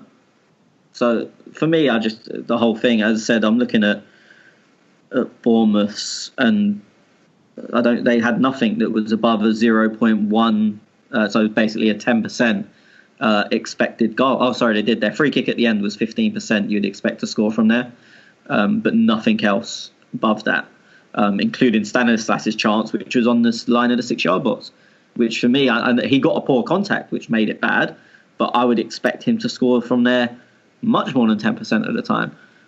Looking at our chances, as I said, just based on... I'm just thinking, and I was just listening to you, Tony, and I also heard Schwinn's argument as well, and I'm just thinking, so we always say, okay, Lacazette he's missed the sitter again, he should have scored. I'd actually like to know what you're reading off there on Lacazette's, the ones that he's missed throughout the season that we've looked at it and gone, he should have hit that. I wonder what the XG stat would have been. Well, it depends. I mean, you've got to think of the misses, and then you can go on that. Share that side on Twitter or something? Yeah, I will do after. I'm just trying to drag it back because it's only got the last 6 games. So I remember he missed essentially an open goal against... But that's... I'll go to Schwinn for a minute. Schwinn, that's where I would think that I would be more interested in it, not so much... out of yesterday's game, I'm not going to dig up the XG stats, but in things like, Lacazette or Aubameyang, if they've missed something, I'd like, what were the XG stats? That's the only type of thing I would think that I would use it at. Can I just before Schwinn answers, sorry, this has got a breakdown by player on here, so it kind of answers your question. So Aubameyang is 2.4 ahead of where his XG should be, so basically he's scoring chances he shouldn't be scoring. And that's considering he's missed a couple of open goals as well, obviously Chelsea and Wolves, but he's still ahead of his XG quite significantly, actually. I'm surprised about that. Lacazette is slightly ahead, so he's 0.71. So from the positions he's had this season, he should have scored 4.29 goals. He scored 5. Aubameyang should have scored 5.6. He scored 8. Ozil massively, 2.21 ahead of where he should be. Xhaka's ahead of where he should be by 1.53.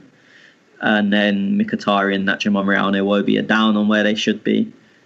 But yeah, this breaks it down by player. So what you're saying about Lacazette is apparent, according to his XGs, he's ahead of where he should be. But according to his XG, he should have only scored 4.29 goals this season, which again for me causes a problem in itself, that he's played up top on his own for, I think he's missed 3 games as a starter, but he's come on as sub in all of them apart from yesterday. So 13 games, he's made 10 starts as a 9 and come on as sub in 2 of them. And his XG is 4.29. For me, I'm not comfortable with that. And in that sense, it probably highlights that, for me, the XG says Lacazette's not taking up the positions he should.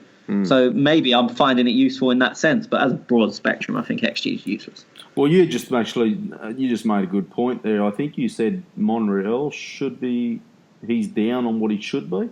But then you look at... Yeah, so he's got 1 goal, but it says he should have 1.22, which is obviously impossible. So okay. He's not horrifically down. Yeah, I was more thinking that, look, how many did he score last season? And unexpected, wasn't it? So if they were going off last season for this season, well, it is going to be down.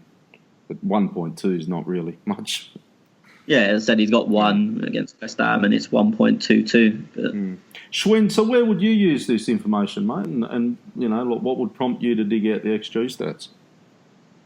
I think a lot of times people, first of all, when they talk about XG, they don't talk about related stats. I think out of everything that these predictive models use, illustrated models use, people concentrate on XG. But for me personally, I think XG is the least cooked model or version of this stat. I like to look at things like negative pass value, offensive pass value, XG chain, XG buildup. I think those are a bit more indicative because, as you guys said, XG does not take into account a lot of factors. And yes, numbers are inherently unbiased. So to expect them to be different for different players is tough to calculate out of a model. You can maybe do it on an individual level for individual games, but then the model won't be consistent. So I see the disconnect there, and I don't disagree with that at all. I think a lot of times people overlook the other stats, which I believe to be a bit more accurate. Now, how do you use them? I'm not sure. I'm not a manager, but I do know that it's been mentioned many times, and I remember listening to Rory Smith the other day, and he was mentioning that managers nowadays get, a dossier at halftime, and they're given these advanced stats. And look, the access they have to these advanced stats are much more comprehensive than we get to see on the internet. They've specifically hired companies that dig up these numbers and go into many variations of these numbers. Similarly, when we look at these players wearing these athletic bras sort of things that see how much they've run, how much they exerted themselves in different events, you can tell when a player is not running. You can tell when a player didn't make a key run in tracking back. But these data that these bras are able to collect give you a bit more insight. And that's what these stats are about. As I said, they're not a substitute for anything. And XG more so anything else. It's not accurate at the moment and needs to be cooked more. But it helps the managers and the technical staff see through a different lens. It's just another perspective. Sometimes the element they're looking at doesn't really apply to the situation. A Hector Bellerin shot obviously is not going to be as good as an Aubameyang shot. That is a given, and managers understand that there's going to be a zero error with these stats. But it still offers something else and a new perspective. And I don't think that it should be necessarily shunned because it's not cooked. It will evolve to what it needs to be. I just think it's a matter of time.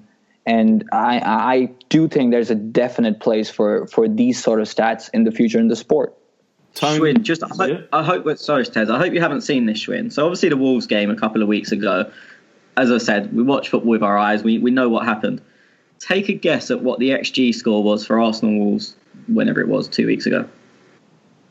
Again, look, I mean, I'm sure the point you're trying to make will carry on, right? I'm not saying that it's not, but again, we're talking about XG and not the other stats, and we're talking about. So the question was XG, right? But I mean, I think he says XG stats. I think that's what Hack Larson said, and even if he didn't, right? XG is not just expected goals. It's a whole dynamic model that takes into account many things. So people just colloquially refer to all those stats as XG. I completely concede the fact that XG is the least cooked out of all of those because of the different elements that you guys just laid out. I don't disagree with that one bit. Also, as well, I was just going to ask you though, Tony, quickly before, because you I don't know, you like a bet. Would these stats help a gambler have a bet on football? A lot of people do use this, do factor this in to their model because they say, they're going to score goals soon because they're creating chances. They do factor it in that sense. Or gambling companies is another one, I suppose. One they'd probably use them. Well, I think it's when people are trying to find an advantage when they're betting. So, say, for example, if Arsenal hadn't scored over 2 goals for the last 5 games, the betting companies would offer their odds lower on Arsenal, higher, on betting on scoring over 2 goals. But if the XG in them games was 2.8, 3, 3.4, whatever, above 2 every time, then a gambler might use that to think they have an advantage. It doesn't mean they do have an advantage. But I think with a lot of bettors, and including professional bettors, of which I know loads, they have a feeling, and then they try and find things to confirm that feeling. It's like anything. If you're trying to find, look, Schwinn didn't answer the question as he expertly doesn't sometimes. But us against Wolves. Us against Wolves, the XG. So look, we all know Wolves played better, and Wolves deserved to win that game. It was unanimous when we had that conversation 2 weeks ago, and I don't think we saw anyone argue with that on Twitter. The XG for that game was Wolves 0.97, Arsenal 1.9. Bearing in mind we scored our goal from a cross, and they had multiple attempts on the counter attack. Leno got man of the match. So if you're trying to, so if I said to you, oh yeah, Arsenal played better, which I don't think they did, but if I was trying to prove that point, I could use this XG stat to try and say, oh look, I know I'm right. There's a stat that proves it. You can always find a stat to prove your point. That doesn't mean it's right. No. And that's where, so I think people, your question about gambling, I think people use it in that sense, that if they think something and they want to have a bet on it and they want to act like, they've done loads of research, they will find a stat that backs them up. Sometimes it will be XG, sometimes it will be shots on target, sometimes it will be history between the two clubs, regardless of if the last game was 5 years ago. I think if you're trying to confirm something to yourself, you'll always find something. Yeah, it's always something in there. Okay. Can I come in there on the gambling bit? Yeah, mate. Yeah, go for it. So I think if you've been following XG, particularly this season, and during the first few weeks of the season when we were doing really well and not dropping points, the talk of the community was, the XG community was, when are we going to regress to the mean? Because we were taking chances, we were creating few chances and we were taking all of them. So everyone was asking the question, particularly around XG, that when do we regress to the mean in terms of not taking as many chances? So a gambler would look at that, and again, this is an academic exercise, so obviously I'm not talking someone specific, but a gambler will look at that and imagine that at some point, there's going to come a time when Arsenal are not going to be able to take as many chances as they're able to create, or even create as many chances. So there is scope for that in the gambling community, I would imagine. Yeah, look, I work heavily within gambling, and he's exactly right. People were betting against Arsenal, in a sense, because Arsenal should have been scoring, say, 1 goal, and they were scoring 3. So they were saying, as Srinj said, regressing to mean at some point they will only score 1. But again, for me, that's just finding something to confirm what you think will happen. Because they scored more than they should have last week doesn't mean they will this week. I know that what you're saying is, you know, a gambler wants to find something to back them up. Most are like that. But what about those who look for the edge of, like me, for example? I as you know, I back horses and I'm in with horse racing. So I'll look through the fields, and if it's pissing down rain in Brisbane, well, we'll look for a wet runner. Good chance it's, nothing's ever 100%, but obviously the percentages go more. Is it? So people do use it like that, but the issue is it's different to horse racing because you're playing against a completely different team. Whereas a horse, I know it runs against another field, but they're largely unaffected by the other horses unless they get bumped or there's a strong front runner. So you can go, this horse is good in the wet, it's pissing down, his chances are now slightly better. So you've got an advantage play, which is what you're talking about. Yeah. In football, Arsenal their expected goals may have been 1 against Liverpool and they scored 2. Obviously that didn't happen, but I'm just using an example. That doesn't mean that next week their expected goals are going to be 1 against Wolves, because it's a completely different situation, completely different setup. So people do try and use it in an advantage play, like you said, but it doesn't quite work as well because it's always different. Yeah, okay. Yep, no worries. But in terms of what Schwinn was saying about regressing to mean, and he is right, that is how a lot of gamblers were using it against Arsenal, and a lot of people lost a lot of money on it because Arsenal did carry on winning. Because I think against West Ham, I think the XG we should have lost. And then Cardiff, I think we should have lost, or it was very tight, maybe a draw, like 2 point something. So then they would go, we'll go against Arsenal, and obviously we kept winning. But against Fulham, I don't know the overall match G score, but I know Lacazette's second goal, where he was about 25 yards out, he span and scored. Someone told me, I think it was in our WhatsApp group actually, that the XG for that was 0.01, so there was 1% chance of scoring. And that's where regression to mean comes in, because that we scored 1, fact, but according to XG, we should have only scored 0.01. So there's a huge difference there. If you score a very lucky goal, the difference becomes massive. Same with Mkhitaryan's goal against Wolves. I've got it in front of me. It was, again, 0.01. So there's a huge gap between the actual, which is 1, and 0.01. Obviously, it's 99% difference. And that skews the stats massively. Okay. No, it would for sure. I'm just... and the flip side of that, you don't ever get a 99%. So they can't flip back the other way. Like, even if you miss the easiest chance, it's usually around 0.8 and 0.9 at an absolute maximum. So it's very difficult for it to flip back the other way.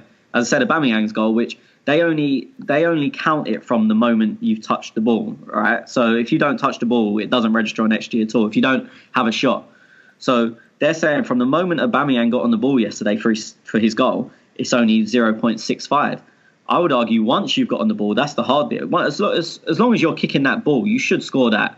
I would expect the goal from there, once you're kicking the ball, at least 95% of the time. Yeah, I'm trying to get me fucking head around all this, what you're saying, because it's got to get the ball to there to start with. Where's that stat? No, but what I'm saying is, had Aubameyang slid and missed the ball and not got there, it doesn't register on XG at all because there's no shot taken. Oh, so it's only if there's a shot taken. Shot, yeah, but they're saying basically on the XG on that, once he's touched the ball, once he's had the shot, they expect it to go in 65% of the time.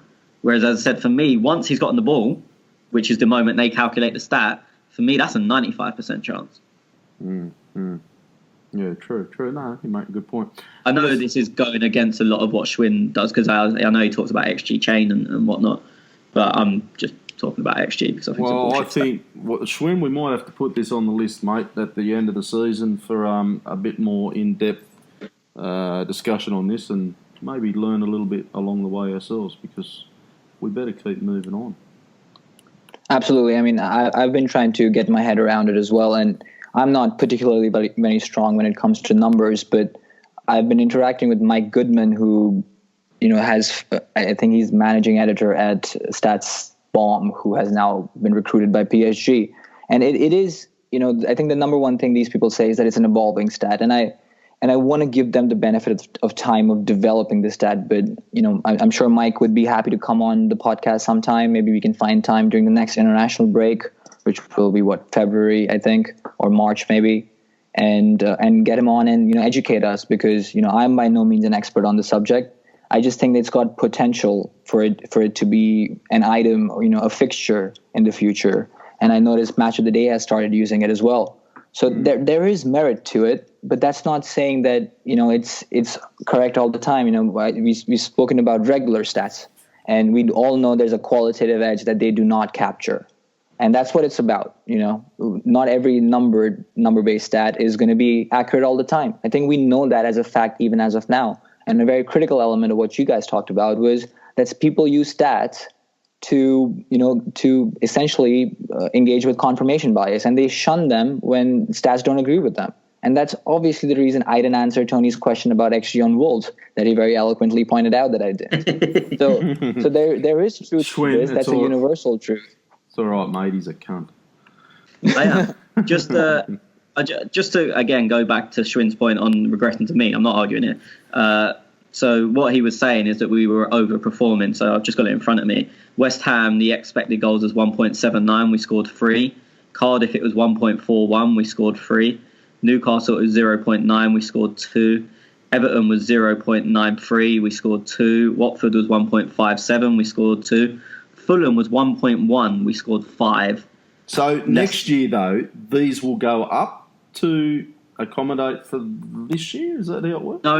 It's not. It's nothing to do with previous results. It's based on kicking the ball from that position, essentially. Okay. Fuck, man. But so that's what this is what Schwinn was saying, where gamblers were using their confirmation bias to say, the stats said Arsenal were scoring more than they should do every week. At some point, they're going to stop doing that. Yeah, right. So how do they go up? Oh no, it's where you create the chance. So it's on chances created, basically. Yeah, but you said, what did you say Fulham was? 1.14. Fuck, man. Okay. Way off there, boys. Their XG was 1.32. So according to XG, Fulham should have won that game. Yeah, interesting. I'll leave you to draw your own opinions. Yeah, okay. Well, Hakon Larson, you have done it again, my friend. Very good question, and we've spent nearly 20 minutes on fucking XG. But I am still unlike the first question he asked, which was pretty damn silly. I am still not. But the whole thing is, after 20 minutes of discussion, I'm still no fucking more educated than what I was before. Yeah, welcome. That's what I say. Okay, Hakon Larson, he does ask another one, and I think we've touched on it now. What do you guys think was our main problem? I didn't think we played well at all. Very sloppy. Bournemouth is a decent team, but we will still make many mistakes and invite them to create chance. We did. We gave the ball away a lot. We always seem to do that. Start off slow. I don't know. Where else do we go, boys? What was the main problem? We've touched on it pretty much. That RC fella, do you think we should try 4-2-2-2? I think it puts best players in their position, so he's going Leno, Bellerin, Socrates, Holding, Monreal, Granit, Torreira, Ozil, Iwobi, Laka and Aubameyang. Tony? It relies on the fullbacks for too much width, which leaves you shaky on the counter. I think you do have to have some width in there somewhere, even if it's only one side. I can't see us going the middle though, wouldn't it? Really? Yeah. I mean, I can't see us playing 2 up. Is the truth of it, unless it's with a back 5. Okay. Hakon Larsen, if Ozil played instead of Mickey, I think we would have killed that game with a few goals. My uncle had bollocks. I mean, if my aunt had bollocks, she'd be my uncle. I don't disagree, but it's very difficult to work on. Hard. It is. It's always past tense, isn't it? Like, we could have done this. And, Ozil usually chokes against Bournemouth, so what do you do? He scored there a few years ago. Yeah. Oh, that's right. That was a few years ago. Don't even reply, Tony. Let him go on. I like how he says that's right as if he has a clue. He's just agreeing with me because he assumes it's right. Yeah, I've got no fucking idea, boys. MAA Gunner. I'm just here to host the fucking show. Fair dinkum. MAA Gunner. People are saying to play youngsters on Thursday, but do you really have enough? Do we really have enough to not play the first team players? Schwinn? I think he might have gone. He's gone. Okay, got the shits big time. Fucked off. Packed his bag. See you later. That'll teach you to argue about. Nope. I'm here. Okay. I do need to go, so I'll just quickly give an opinion on this and then head out. Yeah, I think that's what needs to be done. We're stretched a bit thin at this point. Any more injuries, particularly to some important players, would put us in a precarious position, and I think it's the right time to take that gamble. 2 big games coming up, and a December and January full of games either way. So, yeah, play the youngsters, take a chance, give some people an opportunity, particularly the likes of Eddie Nketiah, Maitland-Niles, Emile Smith-Rowe, and whatnot, and let them have a run out there. Okay, just before you go, Schwinn, one last question. I presume this is aimed at you, so I better read it. MAA Gunner, what Oasis song sums up our season so far? Oh, wow. That's one I'll have to think about because I don't know a whole lot of Oasis songs, as you guys are well aware. I bet Don't Look Back in Anger. That's exactly. Fuck you. Sorry, mate. Well, I was being really clever there, and I thought the same thing as you. I would say great minds think alike, but I'm the fucking greatest mind. Not with you. I know you being my fucking mind. I need a fucking mute button, so mute that cunt too. Okay, Schwinn, you got to go, buddy. I do. I'm sorry. I'll leave the show in your guys' trustful hands, and I hope you guys will see the show without me with the same quality you do with me. No, we can just spend an hour saying how shit XG is now without interruption. Right, buddy. Thanks, Schwinn. We'll catch up with you later, mate. We'll keep cruising. Cheers, lads. I'll speak to you guys soon. Take care. Bye bye. It's like having a guest on. Just comes and goes on one. Yeah, just fucking floats in, doesn't he? So, boys, now, what do you reckon about this fucking XG thing? Okay, MAA Gunner. If Welbeck isn't coming back anytime soon, would you consider signing Giroud for 6 months or something? I don't think it's practically possible. I think it's a bit nostalgic. I like Giroud, and I think it would offer us something different. And that type of player would be welcome. I just don't think it's practically possible. Yeah, no, I do like Giroud too. There was another one from MAA Gunner. He's really taking the piss on Schwinn here. Summary of Red Bull this season from Schwinn, please. Leipzig. Leipzig. Oh, fuck, where's my questions gone? Yep, we're coming. Hakon Larsen. If Ozil played instead of Mickey, I think we would have killed that game, yeah. You already done this. I think you're done. I'm done, am I? All done? Ah. Island Gooner boy, that was the others. We didn't do him. First question, this is about the Brexit. Oh, fuck, now Schwinn's gone. And how I'm hearing a rule change or whatever to change the number of non-English players in each team to 15. What impact do you think this will have on Arsenal in the Premier League? Have you heard anything about that? Yeah, there's a proposed rule change. I don't think it will happen. I think it's down from 18 to 15. But it's one of them. I think if you look at your 25-man squad, there's probably people that are there because you can have them, but they wouldn't be greatly missed if they wasn't there. I mean, look, no offence to any of these players, but our third choice keeper is Damian Martinez, who's obviously not English, and if you had to, you could probably find an English keeper that's near enough the same quality, or maybe a little bit worse, but wouldn't be playing, so it wouldn't matter. Someone like El Neni, who's fifth or sixth choice midfielder, you could easily just say, you know what, we'll put Ainsley there and get rid of an El Neni. And again, he might not be as good in some people's opinions, but at sixth choice, you're rarely going to see that because they're not going to play much. So I don't think a jump from 18 to 15 is the end of the world. I also don't think it will happen because there's no reason for that number to change. If you're going to allow foreign workers in, which is what the whole thing around Brexit, then if you're going to allow them, what's the difference between 10 and 8? Or whatever it is, 8 and... It's not much difference anyway. There was a question floating around, I don't know who said it, but they mentioned it early in the week to us about the what does Janko do, and is he really a Gunnosaurus? I think it might have been. No, I tweeted Arsenal.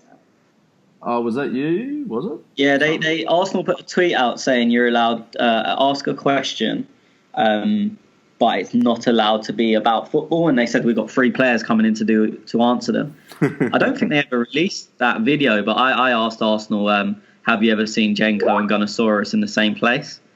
And it got quite a lot of likes, but I fear Arsenal didn't answer it. Okay, because what I was going to suggest is he there just for this to make up the English players? Obviously. No, because I'm not even sure if he's registered in the 25. Would he have to be? Because he's homegrown, he doesn't have to be registered anyway. Yeah, okay. So if he left, well, no, because he's not registered. The issue we had this season, if I calculated it right at the start of the season, I can't remember because it was ages ago, but I think it basically worked out is that we registered some players that we didn't have to. So the likes of Smith Rowe, Ainsley, Willock and Ketia, you don't have to register in your 25. But if you need a certain amount of English players, you do, just to meet that quota. So we could have had more players, but we needed to put English players in. So we registered players we didn't need to. Okay. And Nelson's coming back. Oh, well, he's on. Yeah, but he's not included this season. He's not included this year. Okay, second question from Island Boy Guna. We all talk about spending money on players, etc. Do you think, because we spend big, is course the club also needs funds for the youth team and the ladies team, especially now that the women's league has become a pro league now? No, they're probably ran as complete. Well, not the youth team as such, but the youth teams are money making essentially. You only need one player to go out for a bit of money, and it's all profit essentially. And look, every team pretty much has them. So if it's costing us X amount, then everyone's got a youth team, and their youth teams probably don't make as much as ours from, like, say, Huddersfield. They're very unlikely, unless they get a gem come through, to sell their young players for as much as we are. So that makes our youth scheme more profitable than theirs. And the vast majority now have a women's team. So again, the same rule, and not in terms of sales, but if it's an expense for Arsenal, it's an expense for Man United, it's an expense for Chelsea, it's an expense for everyone. Yeah. So women's, are they gaining a bit of traction over there or not? In terms of viewers and stuff? Yeah. It's getting a bit more popular. I know there's now a highlights package on BBC, which is the same channel that do Match of the Day. But not really. I mean, no one... The average... Even at games, you get some, what I would say is hardcore fans who just love everything to do with Arsenal, and they go to the women's games, they go to the under-12s game, they go everywhere as long as there's an Arsenal shirt involved. But I'd say the vast majority of fans at games probably couldn't name 2 or 3 women's players. And just before anyone thinks I'm digging them out, I'm in the second category. I could probably name 2 or 3, but I'm not one of these that goes and watches every level of football just because they're wearing an Arsenal kit. So I know someone's going to go, oh, you think you're hardcore because of this. No, I'm in the other camp. Fair enough. Yeah, I wouldn't have a clue. Wouldn't know one. Hakon Larsen, he's back firing this week. Look at him go. Fucking champion. Do we know how to play with a striker like Aubameyang? I don't think so. We are used to strikers like Lacazette, and we kind of struggled. Aubameyang got his first goal, and I know what type of player he is, but he did not have a good game overall, in his opinion. I make Hakon completely right. We're not used to having a goal scorer, someone that their currency is goals. You look, in recent years, we had Giroud, who was a target man, link up, wasn't an out-and-out goal scorer, and you can see that by his record. Before that, Van Persie, who I know he got a lot of goals, but I'd argue he's a special talent. He wasn't a fox-in-the-box player. Then before that, Adebayor, again, scored a lot of goals, but more a target man, big, strong. Before that, can't even remember who was before that. Omri to an extent, but again, another special player. I don't think we've really had a fox in the box for a long time. So we do struggle. I think with them type of players, you just have to get the ball wide and get the ball in the box as often as possible. The issue with us not having wingers is we can't really get the ball wide. Oh, good, didn't it? Yeah. I mean, if you look at Dortmund, especially he got a lot of Dembele got a lot of assists for him. So Dembele got him down the right, whipped the ball in, and Aubameyang always manages to find space. Mm-hmm. So the article about Dembele today, PSG now. I mean, fuck. Bored of it. Yeah. So bored. Everywhere. Juve, they're bloody, everywhere he's linked to. 135 million. They're not just going to let him go for nothing. No. My opinion is, come February the 1st, he will be a player of Barcelona. Yeah, he's still there. Surely they wouldn't let him go. Time will tell. Hakon Larsen, who would win a fight between Tuera and a kangaroo? Fucking hell.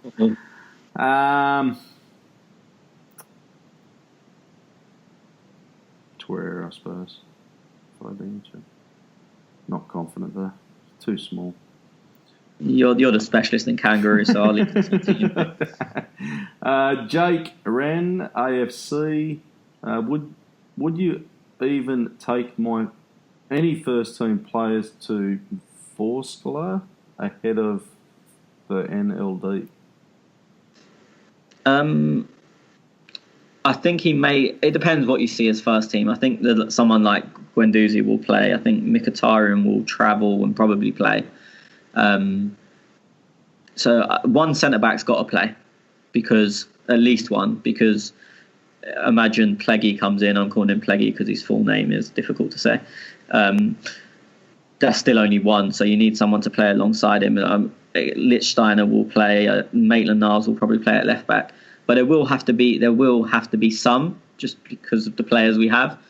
But they may not play, or one or two will play, and there'll be a couple on the bench, I hope. But if we're basing it on history, then everyone's going to go, which I severely hope doesn't happen. Surely not this time around. The other thing, El Neni, when was his last game? He's back now. He was out injured for a while. Okay. He was on the bench yesterday. Again, he'll play. He'll play midweek. He'll play with Guendouzi, you think? I'd imagine so, yeah. Smith Rowe, he'll probably be there. Yeah, Smith Rowe and Ketia will play. As I said, Lichtsteiner. They'll put some old heads in there, like Lichtsteiner, like El Neni. I'd imagine Maitland-Niles will have to play at left back, which is a bit unfortunate for him, but because I'm sure he'd want a chance to perform in the middle, but needs must. Okay, I see your point though, Jake. We've pretty much won the group, haven't we? So we need one win from this or carry a bag at home to win the group. Okay. And our last question from Hackon Larson. If Ozil played instead of Mickey, I think we would have killed the game with a few You've goals. asked this question 4 times now. Oh, he must have fucking wrote it 4 times because I've just been scrolling up. Fucking queer cunt. Okay, that's it. Fuck yous. I think I'll just double check if I had one on Skype from Matty. He usually asks one there. No, he didn't ask one today. Okay, had enough. Yeah. You want to talk about Schwinn? I'm just going to go and slate XG. The thing is, I actually think the responses to this will probably be quite positive in XG because a lot of people are starting to talk about it a lot more. I just hate it. Mm-hmm. I forget, I speak Craig and one of the boys to write a bit of an article about it and explain a bit about it maybe as well. They might know about it. In all fairness, Schwinn is more knowledgeable on it than me. So if someone's gone, Schwinn wouldn't be a bad person. The only thing is it's going to be very positive because he clearly likes it. It may not be too balanced. But he does have knowledge on it. He knows more than me. I only look plainly at the expected goals where he looks at XG chain, which I don't really understand, and all these other things. As I said, a lot of it doesn't really make sense to me. But he said earlier he's not great with numbers. He's lying. He is. Numbers are his thing. He's often found very excited over numbers. So he's probably a better person to listen to on the subject than me, in all fairness. He's better at XG, but he's not so good at Oasis songs. No, that's very true. Okay, mate. It's been a pleasure. Thank you again. And we will be back next week today. 7 days. So, yep. Thank you, everybody, for listening. Thank you for downloading. You've been listening to the Clock and Talk. You can follow us on Twitter at @clockand_talk. And let's go. Come on, you Gooners, and see you later. Adios.